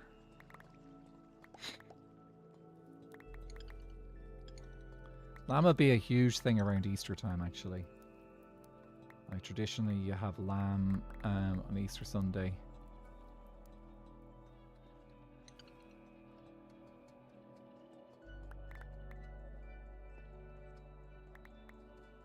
Okay, get all these blocks, and we're doing good. Okay, cool. My friend is in the UK and Australia. It says it's usually cheaper than beef there. Yeah, I think it's cheaper. It might... I think here it's about the same price, because like... beef is a huge export here in Ireland. Like it's a... Like beef is huge for Irish exports, because we're like, oh yeah, we want to export our beef. So cows are like... And actually that's not a new thing. Like that's just like historically... cow and beef has been associated far more with wealth than pretty much anything. Like, you go back to like ancient times when bartering and stuff like that was huge across the island.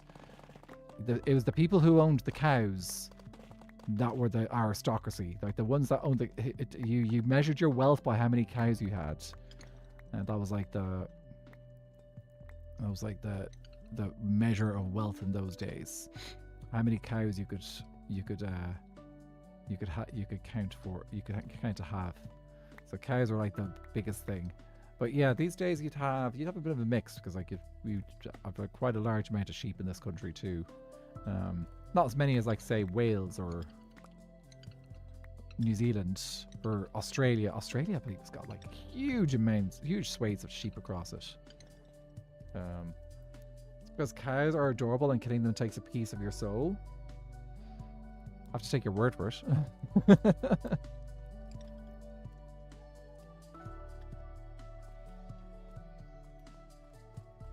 I got to keep the cows alive on SBK. Is that the rule, Musi?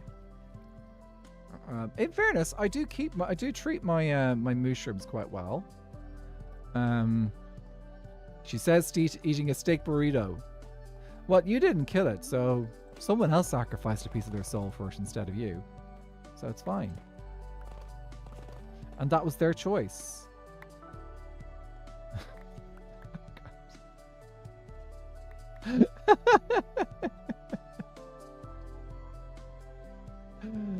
Oh, what are we like? What are we like?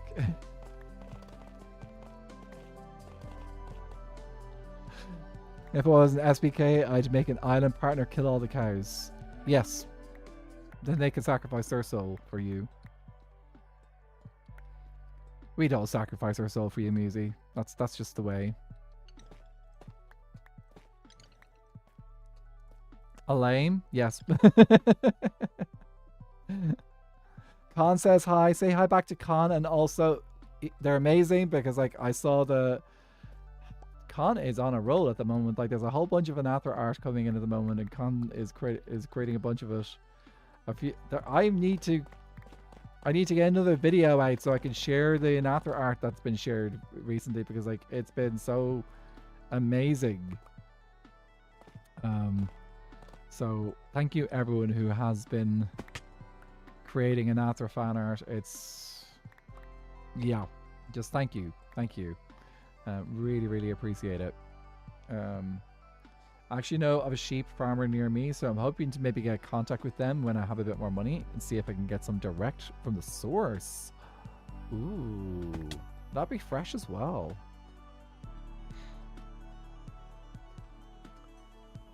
Okay, Nips, you can do this. One try.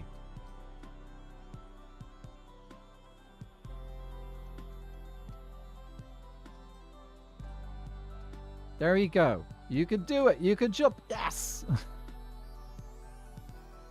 I could do parkour, me. I have to coach tomorrow. I hate Sundays because I get so worried the coaching gonna be wrong. You'll be fine, buddy. You've been doing it for a long time, I think. By the way, you're gonna cosplay me? Dude! That's cool. Which version of me? Phantom me or Visor me? I want to do Phantom me properly. As like I did a little basic Halloween version of it. Halloween costume myself. Want to do it again and maybe get a proper thing. Is this all for what's in the box? Yes. This is all for what's in the box, and it's not even close to what I need, I think. Miss Mori, you've got a good idea of what's going to be in that box, by the way. You've got a good idea of what's going to be in that box.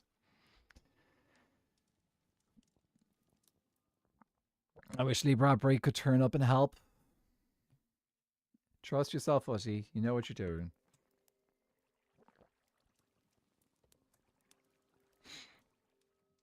I'm working on a gender bent Anathra cosplay because I went black and blue corset. Ooh, black and blue corset. Nice. Yes, gender bend me. Everyone has got full permission to gender bend me in a cosplay. Because Anathra is a character that can be gender bent. Thanks to his holographic status. I will miss Phantom Anathra when you're done with the episode. Yeah. I need to get that episode out. I need to get that episode done. It's been the problem is because I've been working on it for a while, there's a lot of footage that's popped up, so I need to figure out which footage is going to go in this episode and which footage is going to go in, say, episode 14 instead. Because, like, there's been a bunch of gameplay and stuff that I've recorded, and, like, people playing Boombox recently, and then there was the new Chorus Fruit game. There's a whole bunch of games that I'm just, like, hanging out with people on the server. So yeah, if Anathra is a hologram, does that technically mean he's a Vocaloid? I'm going to have to double check what a Vocaloid is again.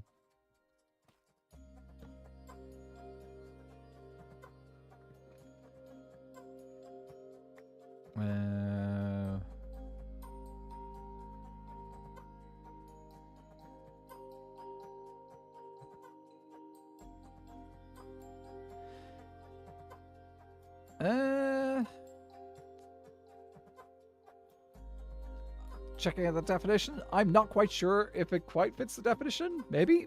I don't know. I don't think I sing enough to be considered one. There's a subset of Tuckloid variations, so could apply.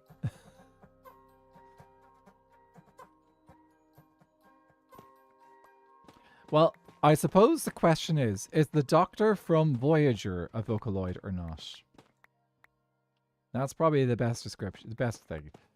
Because, like, the thing is that Nathra's got a fully developed personality as well. He's not just AI.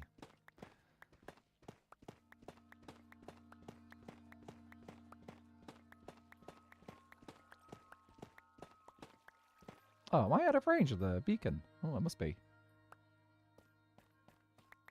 Also, I really want a white wig, so Anathra gives me an excuse for that and to wear protection on my eyes to hopefully not get a headache from con lights. Yes. Actually, not a bad idea. Actually, those visors that I have, like, they're the ones that I got pretty cheap. I got 3 for like €12 or something like that. It was really, really, really affordable.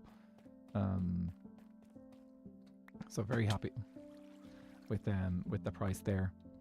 I don't know, man. I just know Hatsune Miku made Minecraft. Yes. I'm doing Phantom and normal blended. I can't. Ooh, do both. Yes. I love Phantom.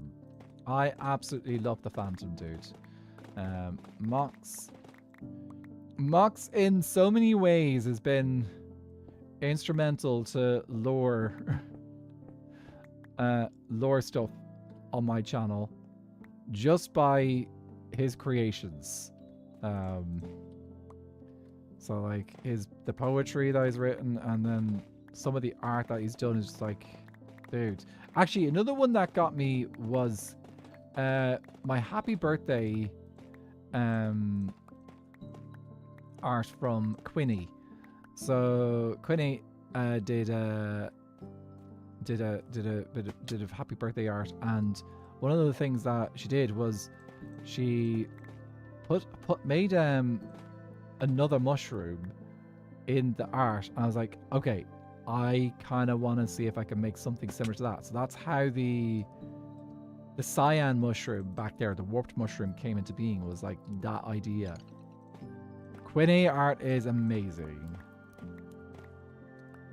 Absolutely incredible.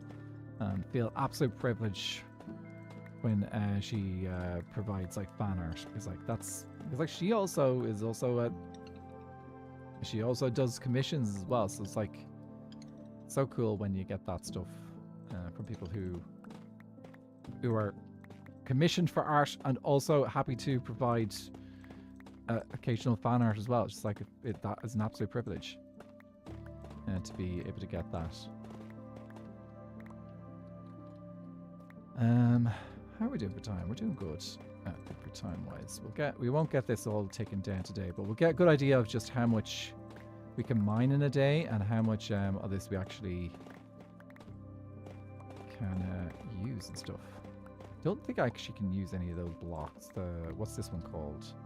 The Chisel Tuff bricks. I don't think I can actually use Chisel Tuff bricks in this build. Yeah. So cool. Actually, I think probably the coolest thing from getting involved in SBK is getting to meet all these incredible artists and stuff as well. Obviously, Skyblockers are incredible as well, but like just like people creating art, meeting the likes of Musi. Okay, obviously online, Box in person. Like, it's so cool. And no, I have not caught up with Box since in person since TwitchCon. But yeah. Okay, let's see. Put you away. Do I have room for more of this stuff in here? Yes, I do. That's full. I don't need a sharpness 5 book. I think I'll bring those other... I've only got 2 more of these left. Okay, you and you come with me. Muses also says hi. Say hi. Yay, Muses! Send my love to Muses. Wonderful person. Oh.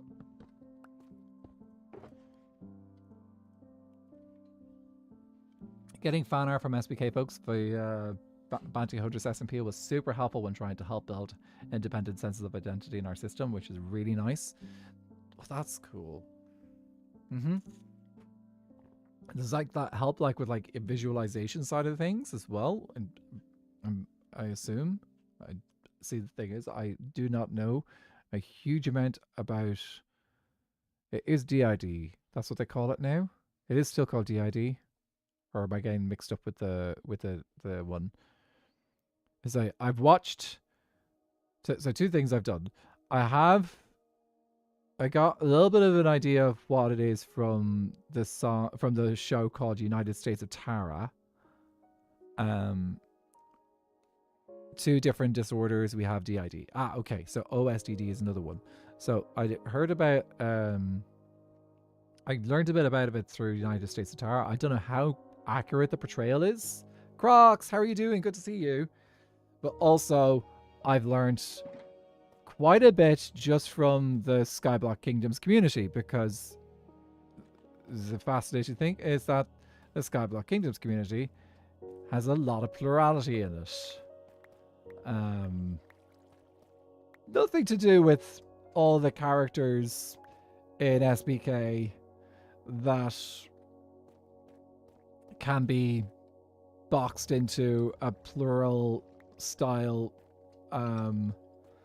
character. Yeah. He went to TwitchCon 2 times this year. One as Marm and the other as LD Shadow Lady or the Quake Queen. Oh, you were at TwitchCon? I don't know. That's so cool. Which one were you at? San Diego? Or were you at Rotterdam? Like, that'd be kind of crazy as well, because I was a Rotterdam one. My eyes are bawling about how much more children's chambers. Look, I probably will do crafting for some of this as well.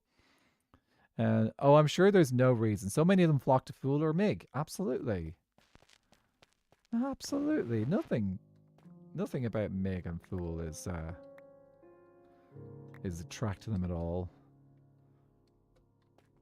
I know it definitely was a question raised when I started exploring Anathra lore in season 1. They were like, oh, is Anathra going to be plurally stuff?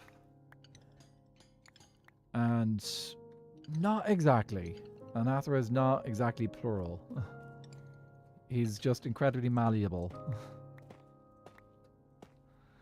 But I think there was questions about it until the end of the season. Also, vague gestures at Lagundo 100 Days lore. Potentially there too. I don't know a huge amount about Lagundo's 100 Days lore, because I haven't really... Actually, I don't think I've watched any of his 100 Days stuff. But then again, that's not exactly kind of the stuff that I tend to watch anyway.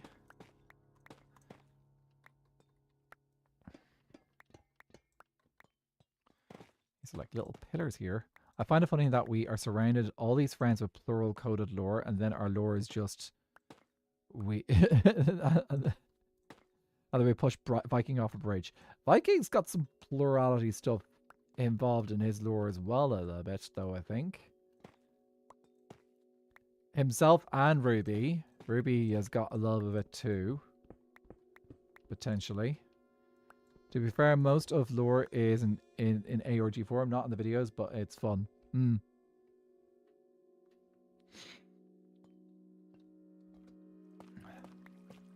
Yeah. My lore is going to be getting a little bit more engaging now that we're hitting a particular number of episodes very, very soon. But well, we've got my I'll just spit it out.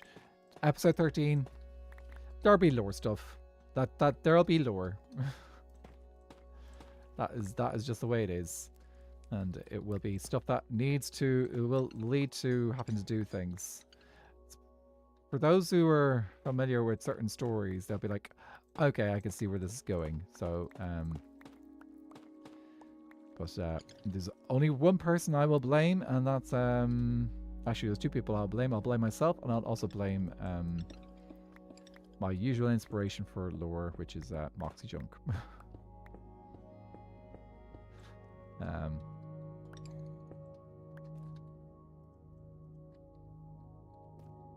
Hello. Bed here and sleep. Nature of playing in different worlds does tend to lean easily into some kind of plurality. Yes. Especially if you decide to connect everything as well. If you start turning around and say, oh, I got to connect this world to this world, this world to this world. And in fairness, Anathra, technically, every world is always, all his creations and stuff, like, they're all connected, so he just doesn't always remember. Which, of course, is plurality coded when they're like, oh, he just doesn't remember. Yeah. Darren in the chamber is definitely going to be annoyed. Quite possibly. I went to TwitchCon 2 times this year. Yeah, sorry, I misread that. It all been read. I'm rereading things. Sorry. Okay. Let's grab all these. You know, we'll definitely get all the bricks from trial chambers, I think. It's a pity you can't craft bricks into the polish block. That'd be pretty handy.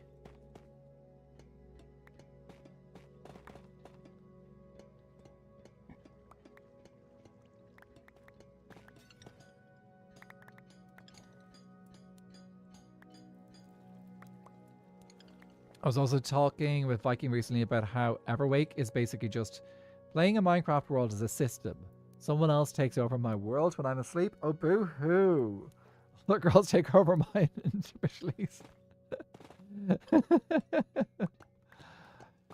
I think I need to catch up on... I think I'm a little bit behind in Everwake because I think there was a video from Josh there. And I think I missed it. The thing is, my subscription feed is a little bit overfilled at the moment because Hermitcraft started back and I'm behind. It's just I don't think I'm going to be able to keep up with Hermitcraft this season. So yeah, it's kind of like when I heard that, like, for example, a little while back I heard that Avid was not really watching any SMP stuff anymore. I was like, oh, right, really? And it's like, and now I'm kind of like getting it. It's like, it's a lot. It's a lot. Especially when you're playing in an SMP as well, right? And I know I'm trying to keep up with the Skyblock Kingdoms videos as well. I cannot almost keep up with SBK. I have to... I like the only... Okay, I'll be honest. The only videos I have not watched for SBK are Avid and Marm's videos from today. I've been pretty good at managing to keep up with SBK. But that's literally because I can just about manage to watch the videos of SBK as they come out. The other thing that was slowing it down, of course, is Vampires SMP came out. And Vampires... I wanted to watch a few perspectives of that. So that does tend to Slow things down. Between streams and videos, it's hard. True. Stream wise, I tend to only really like tune into streams when I don't really have, it's not too often. Like sometimes, occasionally. But I keep up most videos. I might just tune into streams. You catch up with a lot of the stuff from streams anyway as well, because like often people will fill stuff in like on stuff that's happened in videos on streams too. So you can catch up with things and ask people questions about what's going on and stuff. So there are ways to keep up. Let's move you guys into one of these block boxes here. Let's move you in here.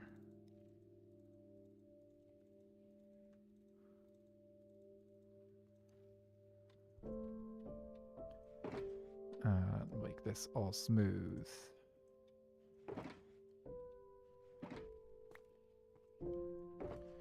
Okay, we could probably give a whole bunch of this stuff to a jungle. The only reason I can keep up with Hermitcraft is a recap. I think actually that's probably what I will end up doing a little bit with Hermitcraft this season is I'll try to watch maybe one perspective. I still haven't had a chance to watch one perspective properly yet. And especially when things start slowing down, because Hermitcraft inevitably slows down after about a month anyway, so there's time to catch up. But I think I'll just use the SBK recap, sorry, the Skyblock Kingdom, sorry, the Hermitcraft recap to keep up to date on Hermitcraft generally this time around. It was a great timing on their part to kind of like start posting season 11 at this time of year. And I'm like, everyone's so busy.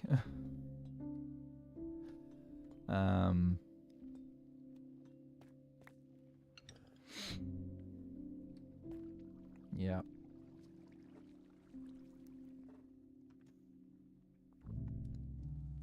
I'd like to finish all perspectives. Yes. It's currently standing at 135 videos for Skyblock Kingdoms. So season 2, we're currently at 135 videos. I know because I have a little thing that I keep track of it. So I love a little bit of statistic stuff, and the thing I have a little regular statistic of, where is the sticky note? So season 2 is currently at 135 videos, which is a total time of 2 days, 8 hours, 40 minutes, and 40 seconds. So yeah, that is those are the stats right now for Skyblock Kingdoms. And actually, I do have it all broken down into per creator as well, but I'm not going to go into that one. Other than that, Marm is now an episode ahead of me, and I need to catch up. So Marmalade has now got episode 13, and I need to get my episode 13 out, which is my next one. Viking is also on his episode 13 as well. He'll be coming out. His next episode will be 13 as well. So yeah. Yes, I got the final paint piece up. I'm relieved. Yes, fantastic. I don't know. That's amazing. Also, it's kind of funny if I get. Do I connect? Will I call you weirdo? Will I call you? I don't know. I'm not quite sure what to call you. I don't know is a funky one, because if I say I don't know, then it's like it's conversation rather than actual name. Only took 12 hours in BC to go through all of Anather SBK, including breaks to get food and water in such. Oh my word! All of its SB can't be much worse. Season 2. Okay, here's my stats for season 1. Season 1, I had 20 episodes. Oh my word. 20 episodes at 8 hours, 9 minutes, and 4 seconds. Ooh, that's long. That's long. So that was season 1. And season 2, yeah, I'm currently on 12 episodes, which is a total of 4 hours, 55 minutes, and 2 seconds. Ooh-wee. Yep, that's quite a bit of footage there to get through. I am never going to get through SBK, lordy. Double speeds! Oh, jeez. You can call me what you call me. Okay, cool. Thanks, weirdo. Just double checking. Bestie, I'd need triple speed at this point. You probably would. What you need is a long holiday where you can just like put it on in the background and just chill and relax. Actually, do you know what the nice thing is? Some of the guys are doing movies again. So actually, I think Nukery is planning on releasing a movie which would allow you to watch pretty much all of his season in a shorter time space. So that'll be a nice little feature if anyone is looking to catch up on his stuff. I have 16 SBK2 videos tabs open and I intend to go through all of them tomorrow. Good luck. Godspeed, as they say, for some people.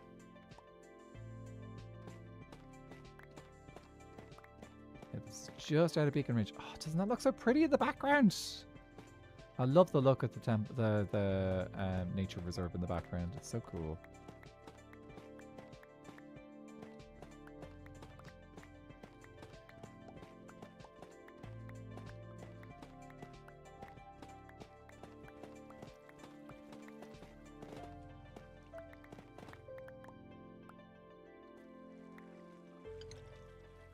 It's kind of fun the way like you see this trial chamber just slowly being whittled down to layer by layer, being peeled like an onion. I will sleep. Very satisfying.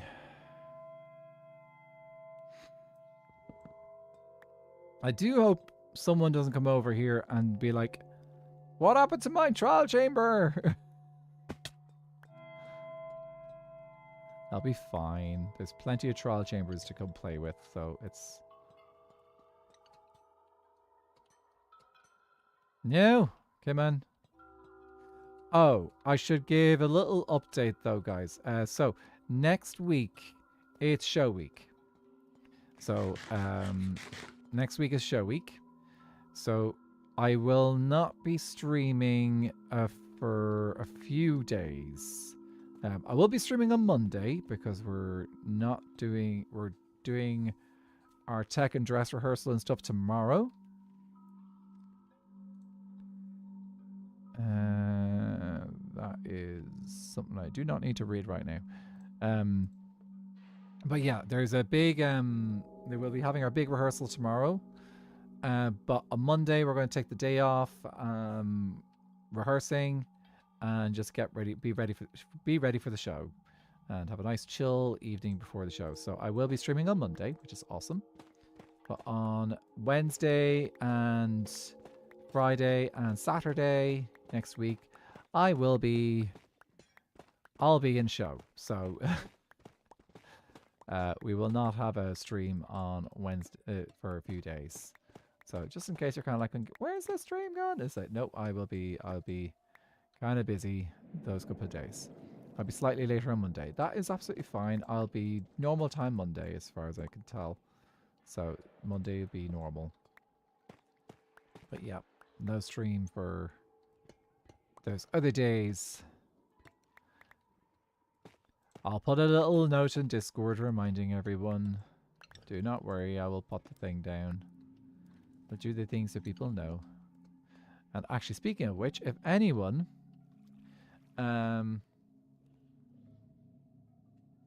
if anyone wants to know when stuff is going on, if you do pop into my Discord, that's usually the best way to find out. So my Discord, you can find my Discord ! Discord, and link should show up in chat if you need it. So if you want to pop in there, that's usually where I post updates on streams and stuff. So yeah, that is the place.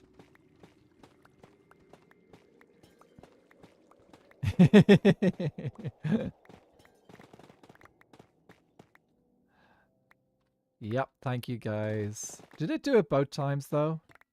Oh, I should probably put a cooldown on it, shouldn't I then? So it doesn't do it all the time, every time. A respectful adult in me understands why, but the theatre nerd, excitable gremlin really wishes she could know what the show is. Oh, I can tell you what the show is. This show is just a variety show. So we've got a whole bunch of it's a whole bunch of Broadway numbers and stuff. So some good music in it. Actually, a lot of good music in it. But, let me see. What ones can I think of that people might know of? Okay, well, like the ones that people might know of they're reasonable. Like for example, we're doing we got like it was like Greases. We go together. That one. Other famous ones we're doing Through Heaven's Eyes from The Prince of Egypt. There's Cabaret. Oh, What a Beautiful Morning. Oh, another opening, another show. Another opening of another show. That one. 4 weeks you rehearse and rehearse. 3 weeks and it couldn't be worse. Now I'm gonna have that running through my head for the next few minutes. But yeah, that's those are a couple of numbers. A couple of other numbers that we're doing are a little bit less well known.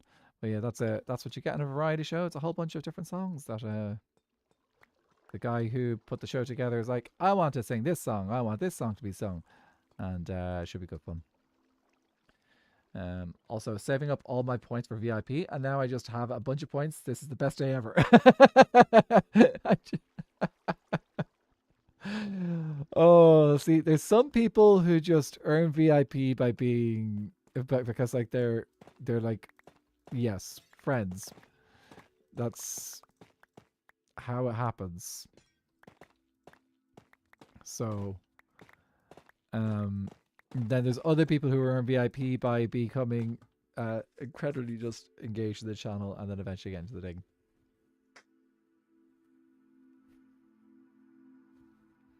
No worries, weirdo. You got it.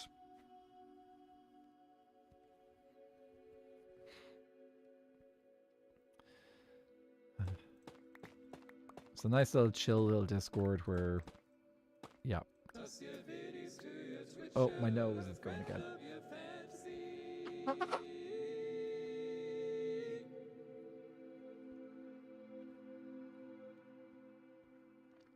Warm my feet, guys.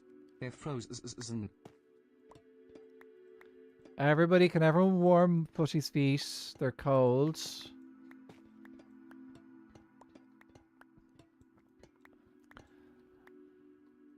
Seasons of love. Seasons of love. You got me started there now. 525,600 minutes. That's a great song. I'm not doing that in this show, but I have done it in with some groups. Rent is what got me into musicals. Ooh, actually, see, the thing is, I only know that song, maybe another 1 or 2 songs from Rent, and that's about it.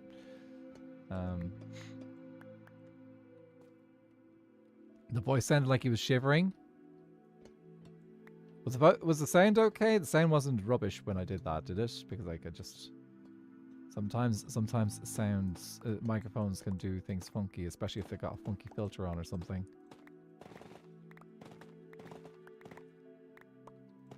New Discord acquired. Woo!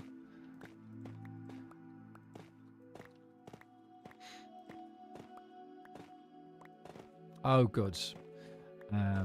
Probably like I do obviously occasionally like promote my own Discord, and it's there and it's fine. I suppose the one that I tend to be active on quite often is the Skyblock Kingdoms Discord, which is a great community Discord. For those who love to hang out and chat about Skyblock Kingdoms. That's yeah, that's just that is also another one. But yeah, the best place to find out if I'm going live and stuff is that Discord, because I will always post there in my own Discord for updates and stuff. Because I don't always post things on like Twitter or Blue Sky as an update. I will always say when I'm going live and stuff on Twitter and Blue Sky, but like my Discord is where I will do the communications well, because at least there I feel like people can choose the role if they want to get notifications. Yeah. Baby Sky or 8 so got to see Fiddler on the Roof live, and that's what got me into musicals. I don't think I've ever actually got around to seeing Fiddler on the Roof, which is unusual considering how often you can go see an amateur production of it here. You're pretty much guaranteed to find an amateur production of Fiddler on the Roof happening. And then, of course, occasionally a professional production as well.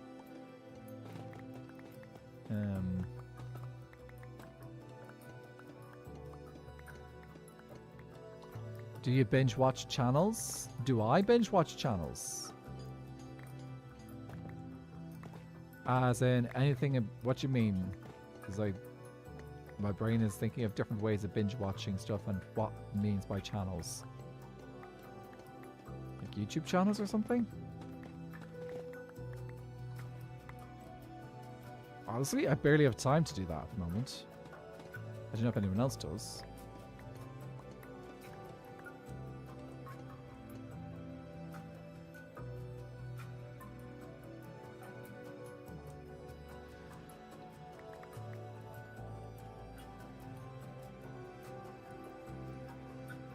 Excuse me.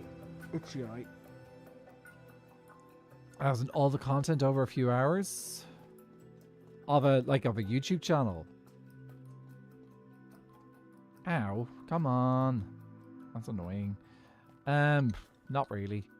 I will, of a series, I might do that. I might try and watch through a series. But I generally don't really do that too often anymore, because it's just like time. There isn't time. Let's do that.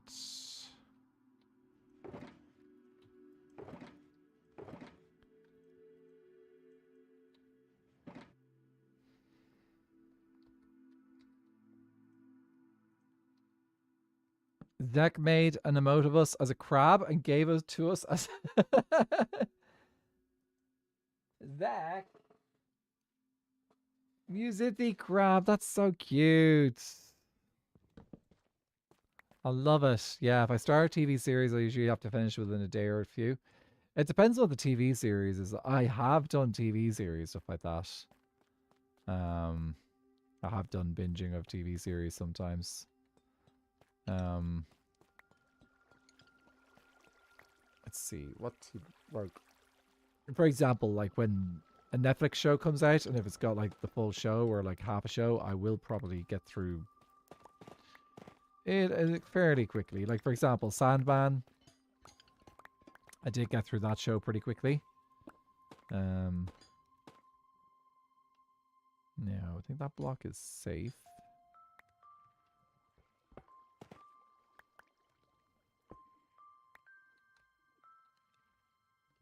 The joys of being up all night. I have to be careful starting a long series. Yes. I did start, I think it was Supernatural at one point. And it was several seasons in at that stage.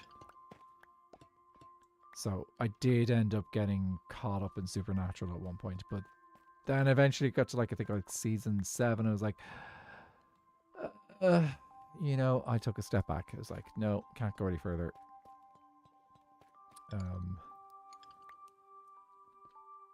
Like when some TV series came out on, say, Netflix or whatever for the first time, like for example, Stargate, which is a show which predated the Netflix online stuff, the streaming services. I did actually go back and pretty much binge through the entire show. Obviously not in one city, because that's not physically possible. But over the time. Did I watch Yes! Did you hear the news about Stargate? Has everyone here who's like into Stargate stuff? Has anyone here heard the news about Stargate? Because this is big. You did? Yes. So, Stargate is returning. Brand new series. Same universe. Not Stargate, not necessarily Stargate universe. We don't really know where it's going. But yeah, Stargate is coming back in the next couple of years on Amazon Prime. So yeah, that is exciting for those who are Stargate nerds. It's a continuation, yes, not a reboot. I'm very happy. I'm curious to see who returns. If there's returns. Actually, I assume there will be some returns. Even if it's just brief cameos. Yeah, it'd be amazing. And I am curious, I know that Stargate Universe got some bad rap, but honestly, Stargate Universe, I feel, is a story that could be finished. It had potential. So I wouldn't mind if there was like... I would be very excited if they decided to find a way to bring Stargate Universe in some way. Or at least, yeah, I don't know. Returns around the table. Apparently, O'Neill has to do at least a cameo. Yes. Yes. Richard Dean Anderson, come back. You could be a retired general or something like that. That'd be great. You don't have to be a general anymore, but like a retired general would be amazing. Pipeline 1413, thank you so much for the follow on Twitch. Welcome into the course. If you want to let us know how your day is going, please do. If you want to sit back, relax, that's also fine. Weirdo, I'm unemployed, so I guess I could watch Monday, but I have to school at 8, by the way, and I might fall asleep. You can do what is comfortable for you. You should never feel under any pressure to do anything that you have to do stuff, or you have to watch stuff. Yeah. Cross my fingers for a General Carter as commander of SGC. Oh, that'd be so good. It's Amanda Tapping. I think I can remember all the main actors, at least of SG1 anyway. Yeah, Amanda Tapping would be great.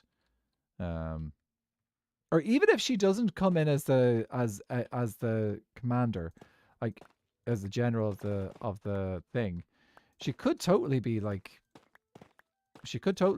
occasionally appearing in the show. I suppose like the thing that's regularly done with Amanda Tapping is with General Carter is that Captain Carter. No, that's what she started as. Colonel Carter. The thing that regularly happened with her is that she was regularly like shown off in the future as like being a commander of or captain of one of the other starships, like the Phoenix and stuff. So that's kind of like a lot of stuff that comes in with her. Judge is still young enough to be Teal'c again. Yes, and he doesn't look like he's aged a day. Look, if we can't have Christopher Judge as Kratos in live action God of War, we can at least have him back as Teal'c in SG1 or in Stargate. I don't think he'd be a main character. Like he'd be like just like coming in occasionally as cameo. That'd be amazing. So they need to have a scene where the team shows up at a house and walks into the backyard to find Richard Dean Anderson fishing on a dock, and they're like, "Sir," and he's like, "No." Perfect. Guys, Miss Mori just came up with the perfect idea for Richard Dean Anderson cameo. I'll say it again. They need a scene where the team shows up at a house and walks into the backyard to find Richard Dean Anderson fishing on a dock. And they're like, "Sir?" And he's like, "No." It's just perfect. That's just people from my roommate is forcing me that I'm not cause the dog's scary. Yeah. Yeah. I say there's going to be a lot of speculation. Also, I just took a quick look at my followers and I'm like, 1333. That's a really satisfying looking number. 1333. Oh, that's so cool. But yeah. Actually, speaking of which, if anyone anyone who's not subscribed to me on YouTube, please do consider subscribing to me on YouTube, as I am very, very close to the 1K subscribers on YouTube. And it's not like Twitch. It's not like Twitch subscription. You don't have to pay. It's completely free. Okay. Where is... There's the thing. Slowly getting there. I just have to do occasional little pushes, because like I do forget that it's something I'm not very good at. I could go down to Stargate rabbit hole for hours, lol. But, so I am curious, because like I've been seeing clips pop up on my YouTube feed occasionally now recently of Stargate Universe. And I'm curious what other people's feelings on Stargate Universe here are. Because like, personally, I think it was, I think there was definitely issues with the show. There was definitely issues with the show where like, it is not as funny as like season, as like SG1. SG1 knew that you needed a sense of humor. It was weakest of the three, but it was still good. I think that's a good assessment of it. I think the tricky thing with Stargate Universe was you had one character who was trying to be comic relief, which is Eli, and then a whole host of characters who didn't know how to laugh about anything. There was just like there was no fun. It was all like all doom and gloom and depression and let's take things too seriously and we can't have any fun. That, I think, was probably it wasn't necessarily the story itself. The story had a lot of potential, but I think it was just like the characters in the beginning were just a bit too serious. I think they did get a little less... I think they got a little bit more jovial as time went by, but I kind of feel like that was the weakest part of Universe. Did you hear about the Lost Stargate movie it almost got after the universe ended? I think so. I don't really know the details though. After Universe ended. Was there supposed to be a movie connected to Universe, potentially? I didn't even realize that Nuke was online.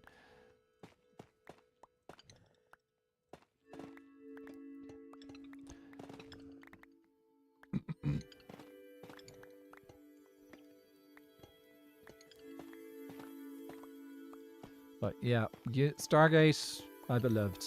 I do think that they made, with Atlantis, they made a good call on changing out Ford for Ronan. Ronan Dex was probably the savior of Stargate Atlantis. Stargate Atlantis was saved by Ronan Dex. Like, what a great character to add in. Like, Ford was meh. Ronan or Tilk. There we go. And then they did the episode where they did do Ronan versus Tilk. That actually probably is one of my favorite episodes. It's not the best written episode, but it is definitely like them saying, "Hey, look, we're actually gonna do this. We're gonna do this. We're gonna do this." Oh, we're actually not gonna do this. We're just going to Captain Carter stopping the fight.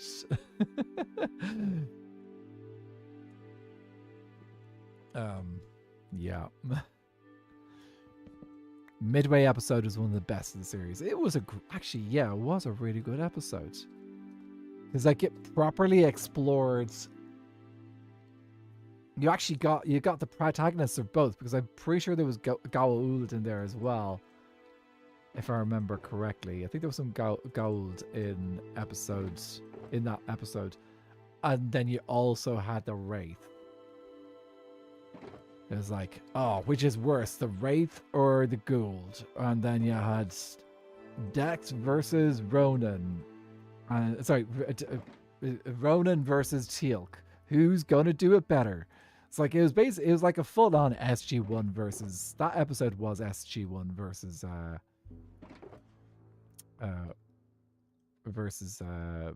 Atlantis. Like, they just decided, how can we do it? Ronan was better with weapons and Teal'c was better hand-to-hand, I think. Yes. Teal'c... We do. Gaeilge, I think... Yeah, I would probably agree since Teal'c ends up he had to work with the like he was trained on the that's and the staff weapons. It's like they're not exactly great weapons. I think Teal could also be pretty decent with like say sharp like swords and stuff as well. Whereas Ronan, he was definitely having to he was definitely good at the range stuff. The chevrons for Earth tattooed on your arm. Oh. Okay, you're a bigger Stargate nerd than I am, I think. I was big into watching it, but I think that probably definitely puts you above me. Miss Mori, I have two favorite episodes in SG1, and the time loop one with O'Neill and Teal'c. Yes. Groundhog Day. Back in time to the 70s episode, we could be foreigners. I speak 27 languages. Pick one. Yes. Daniel. And actually, what was it? The Stargate Continuum, which is one of the movies. And Daniel just shouts back to the Russians and says, "Мы американе." And I don't know how to say shoot. I don't know how to say shoot the guys behind us. But he basically said, we're Americans. Shoot the guys behind us."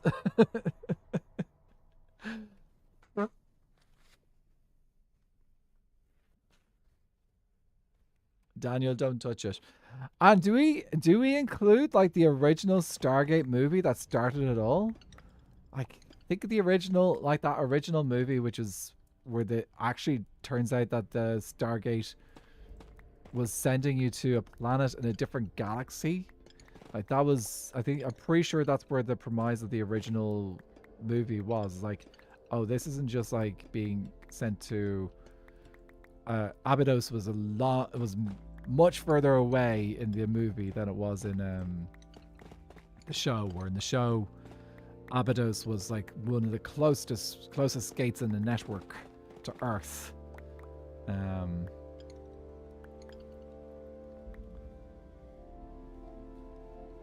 He dies and he comes back though, isn't he? He's died a few times now. That's just like kind of like Daniel's motif at this stage, where he's pretty much. I'm not going to say that, just in case. Yeah. Anyway, he's pretty much like he's a resurrection kind of dude. We have to. It's where the entirety of Daniel's plot has its origins. The movie is critical. Very true. You do have to do that. Yeah, he dies more than anyone. Lol. He does, and he comes back to life more than anyone as well. Like at this stage, he's a Christ-like figure.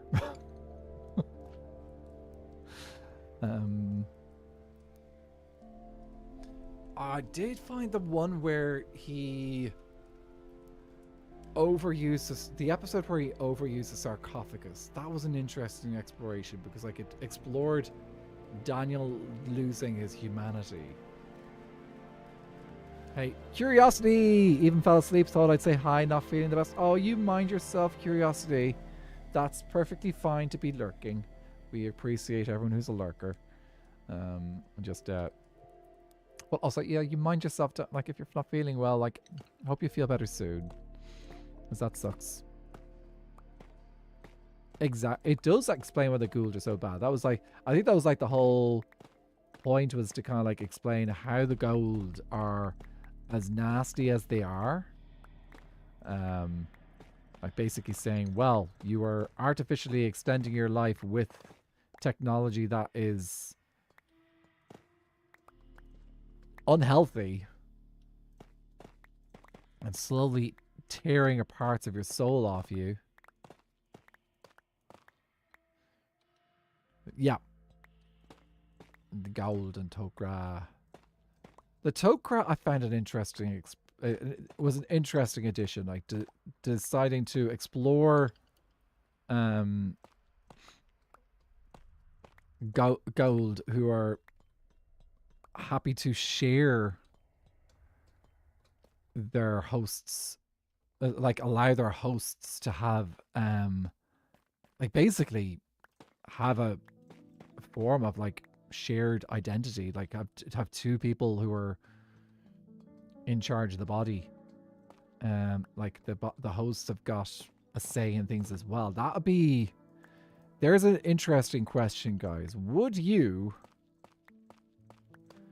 given if you were on death's door, which is basically what happens with Tok'ra, is that like people will volunteer their bodies to become essentially a Gaeilge, sort of, and to share their body with another being, another intelligent being. Like, would you do that to extend your life?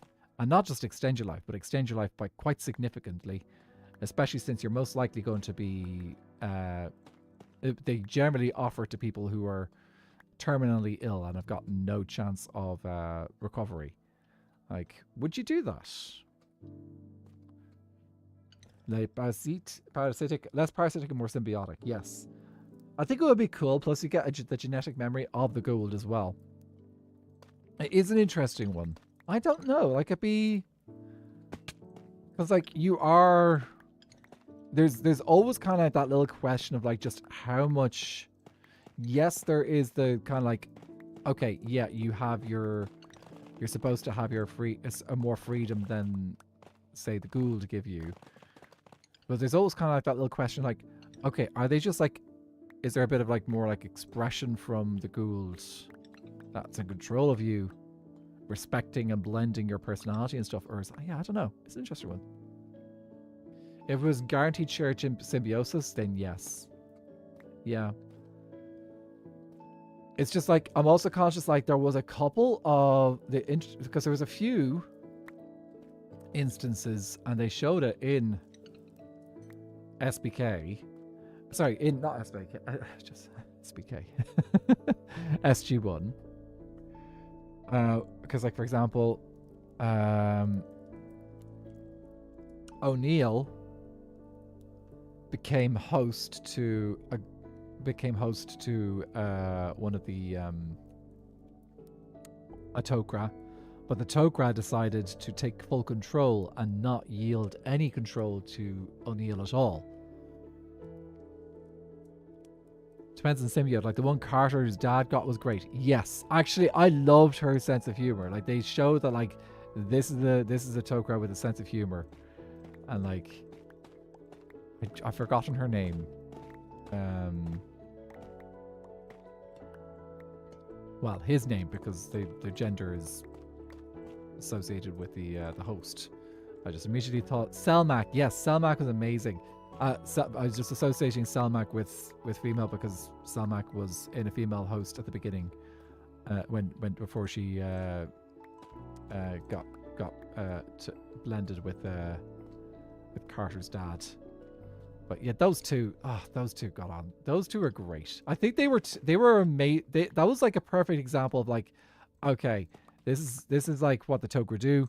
They don't just say the human's interested, but they are also like, they want to make sure that the symbiote is also interested in connecting with that human. Like, they're not like, it's a two-way street. They have to get to know each other and say, hey, look, do we actually like each other?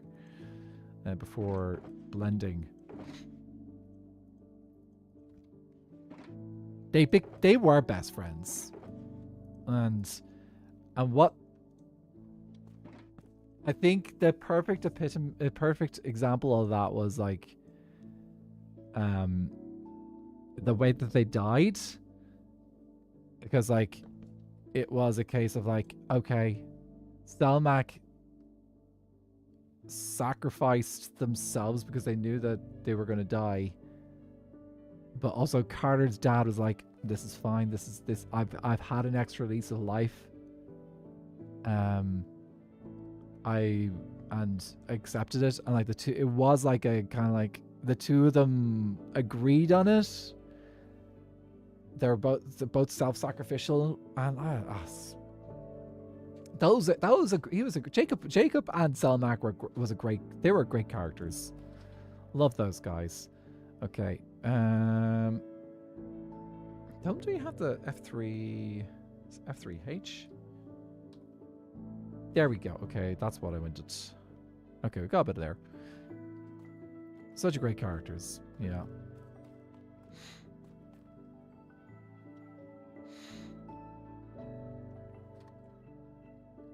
Okay. Oh, actually, I just checked the time. Right, guys, I need to pack up and bring my stuff back over to... We can come back and do some more mining. We could... This is going to take a while, actually. You might fall asleep. That's okay, weirdo. If you need to sleep, you sleep. Let's have a quick look and see what we actually got out of these, this mining session before we finish up. Okay, the one here. Okay, yeah, we're definitely going to have to craft up our polished tuff. This is not really a viable location to get all our tuff. 1, 2, 3. So 3 and a bit. Actually, we might get all the bricks just from this build here. So I think we might get all the bricks from the build. But I don't think we're going to get all the polished blocks. We might get a shulker box or 2. But I don't think it's worth coming out and mining out an entire trial chamber looking for just the polished blocks. We're not going to get enough. I need at least 9... I need at least 9 shulkers worth of tuff. Thanks, Elfie. We'll get round to it when we're getting started on it. I'm going to be working on gathering those resources for a bit, I think. So yeah, I think I need about 9 shulkers worth of polished blocks, and I need about 7 shulkers worth of the bricks. That's not counting all the other blocks I need to gather as well. If you're Irish, can you do a Welsh accent? No. But then again, I'm Irish and I can't do all the Irish accents either. So, yeah.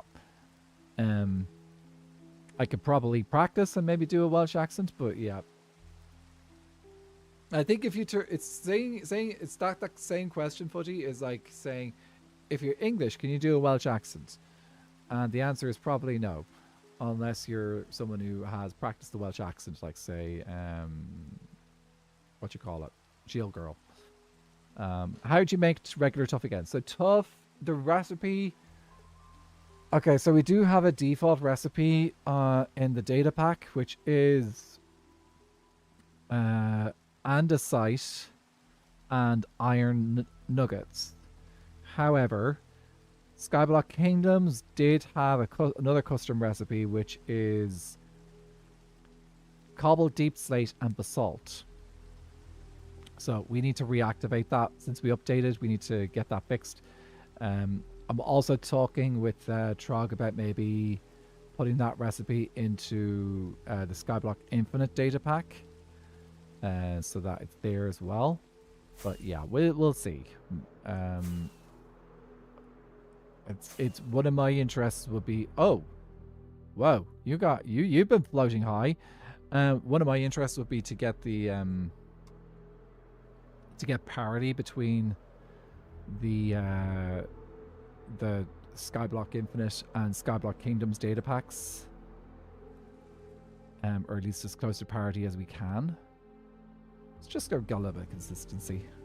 Okay, right, we're gonna pop over to my single player world and do a little bit of celebration of the communities, because it's been a bit of celebrate. There's been some things to celebrate here. Okay, let me see. I'm gonna say goodbye to the guys on the server, and let's pop over to my single player world.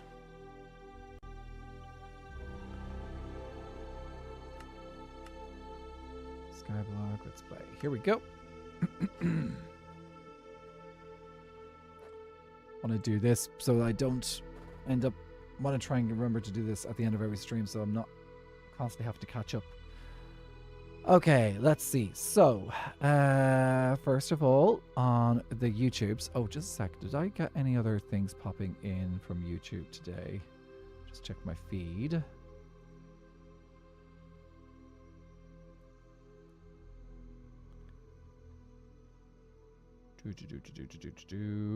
Nope. Okay, that's fine. Close you. Right, so, who got first today? We have first over... So, Water Ghost? Water Ghost got first today! Woo! GG's Water Ghost. Where is Water Ghost's box?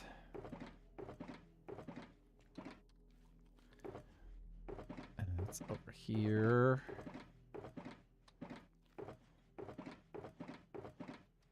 For those who do not know, if you get first on stream, you get your... Oh, I need to grab a nugget then. You get to take note of that here. Also... Oh! Oh my words! I don't know, I'm a weirdo. You got first today. GG's. Okay, new box, new box, new box. Let's make a new box. That's amazing. Thank you, Miss Mori, for working on that. Appreciate that. Not always easy to do. Oh, we've got a shulker there already. We'll use that shulker. A little bit of white dye. And we will name a new box, guys. We got a new first over on the YouTubes. Congratulations. I don't know, I'm a weirdo. Weirdo-or9T. New box, new box, new box. No amble, no amble, no amble. Oh, wonderful. Okay, cool. So, the way this works is we pop over here. I'm going to need a space to do this. I know! You got number 1! Number 1. Number 1. Number 1. Woo! I know. So there aren't as many people who've managed to get number 1 on YouTube because like it's a little bit of a quieter thing. But then again, I've been streaming longer on the Twitches. So, so it's easier to do the... And also Twitch is kind of expected... is more used to these kind of fun things. But that's so cool. Okay. So also I need to note another person did actually subscribe to me off while I was not on when I was not live. So that is OkiFan1. So that's over on the Twitch side. Also, because I don't know how to shut up. Well, you did very well today on figuring out how to manage the levels of that were needed, because like it's always good to catch up to chat with you as well, Miss Mori. Okay, so Oki Fam, Vexbox Fix is on 20. Oh, that's not the way down. Well, it is, but it isn't. Back over here. Now, let's see. Vex is on 20, so probably on the other wall. I want to hazard a guess.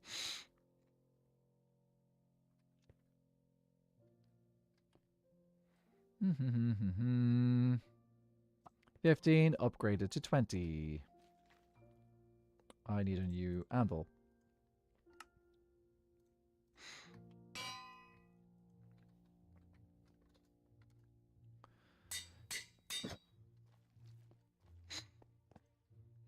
That's Vex.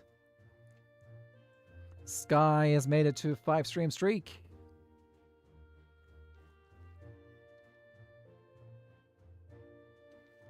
Ooh, and just double check that name isn't already up here.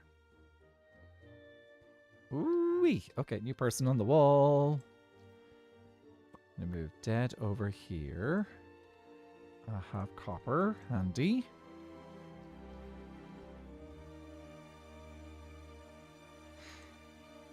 Sky, Shinigami, Alchemist. 5. So anyone who's new to what I do on my channel, so I try to do this kind of like the end of every stream, where I do a little celebration and mark in my Temple to the Watchers events that have happened in my stream, things that people have done. Like, for example, over here, we're going to come over here and put musical up on our Raiders wall. Is Musi up here already? Let's see, because Musi is not doesn't always manage to have the best time for streaming. Oh, Musi is in my book, which means this is their second time raiding me. That's so cool. Okay, so we get to take them out of the book and move them onto the wall. I need a sign. Give me a sign, guys. Sign. Here we go. I'll grab one of these as well. Yes. Get to put Musi up on the wall. 2 and done. And we'll throw that on too. Yay! Musical is rated there up on the wall. It fell over. What fell over? Did I fall over? I fell asleep yesterday, so I didn't see this part. That's fair. It's a cool little thing that I do, and it's a nice little thing. So a lot of people appreciate it. And then Footy cheered 15 biddies. Of course, the fun bit is when, if I have a event where, if there's an event on, like if there was a streamathon, or someone decides to, or something like a hype train happens, then things kind of go a little bit crazy. And it's hard to keep up. Like it could take quite a long time to catch up on all the things. So sometimes I will, if I have a busy stream, I might fill in the wall off stream instead of on stream, because like it could take quite a long time. Well, it just depends on the circumstances. Okay, and Footy did 15 today. So that'd be 39. 4. Okay, I think that's correct. Sometimes I have to double check Footies because it does, we do get lots of little bits every now and then. So also, for if you didn't know, let's throw on the shaders because they make this place look pretty. All these candles here, every single red candle there is a subscriber on YouTube. Every single purple candle here is a follower on Twitch. I am a little bit behind now. I need to come back and do another session at some point, expanding out the number of candles we have here on both sides. I am going to continue expanding the candles until they both hit the same number. So yeah, that's the rule. It'll just keep expanding until they both hit the same number, and then that's when the candles will stop. But yeah, this is my Temple to the Watchers, and I love it. It's a nice monument to the community, and yeah, love it. Okay, let's have a look and see who we're going to send you guys over to today. So on the YouTube side, I'm going to see if there's someone I can redirect to.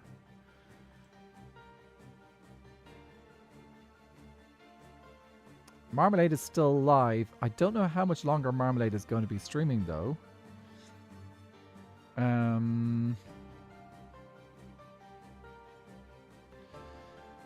Let me check and see what they look like on the YouTube, the Twitch side, because if it's on the Twitch side, then it might be worth checking out. Okay. 236. Glad you could come. I don't know. It gets lonely over here on YouTube. It's nice to have a few people hanging out on YouTube sometimes. Anatha, no, don't raid someone I just got here. Got to know. She's going to be raiding into Vintage at the end. You know what? I'll go into Marms because I can't do the.